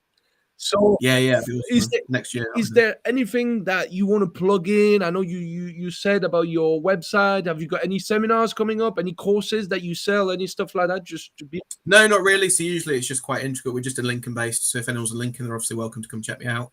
We've got the books online, so Martial Masters Volume 1 and 2. That is on Amazon, or you can message me, and I've got a few copies as well. And then I've got the podcast as well, so the Martial View podcast. Okay. That's got some cool people on it. I haven't done much with it recently, but it's got some good interviews on, like Lee Morrison's on there, Jeff Thompson's on there, Russ is on there. Nice. There's some traditional martial artists on there. Phil Norman's on there. Got some decent people on there, definitely. So yeah, people can check that one out as well. Nice. Well, cool. For people that want to have a look at this podcast and they want to listen to it again or something like that, it's on the YouTube channel, Adrenaline Combatives, in the live section. So just have a look in there and you'll be able, if you want to share it, if you want to watch it, share it widely, spread the love. And yeah, I shall see you everyone soon. And Dan, just stay here for a sec. I know we're saying bye-bye to everyone, but I'm just pressing the button. No worries. See you soon, everyone. Take care.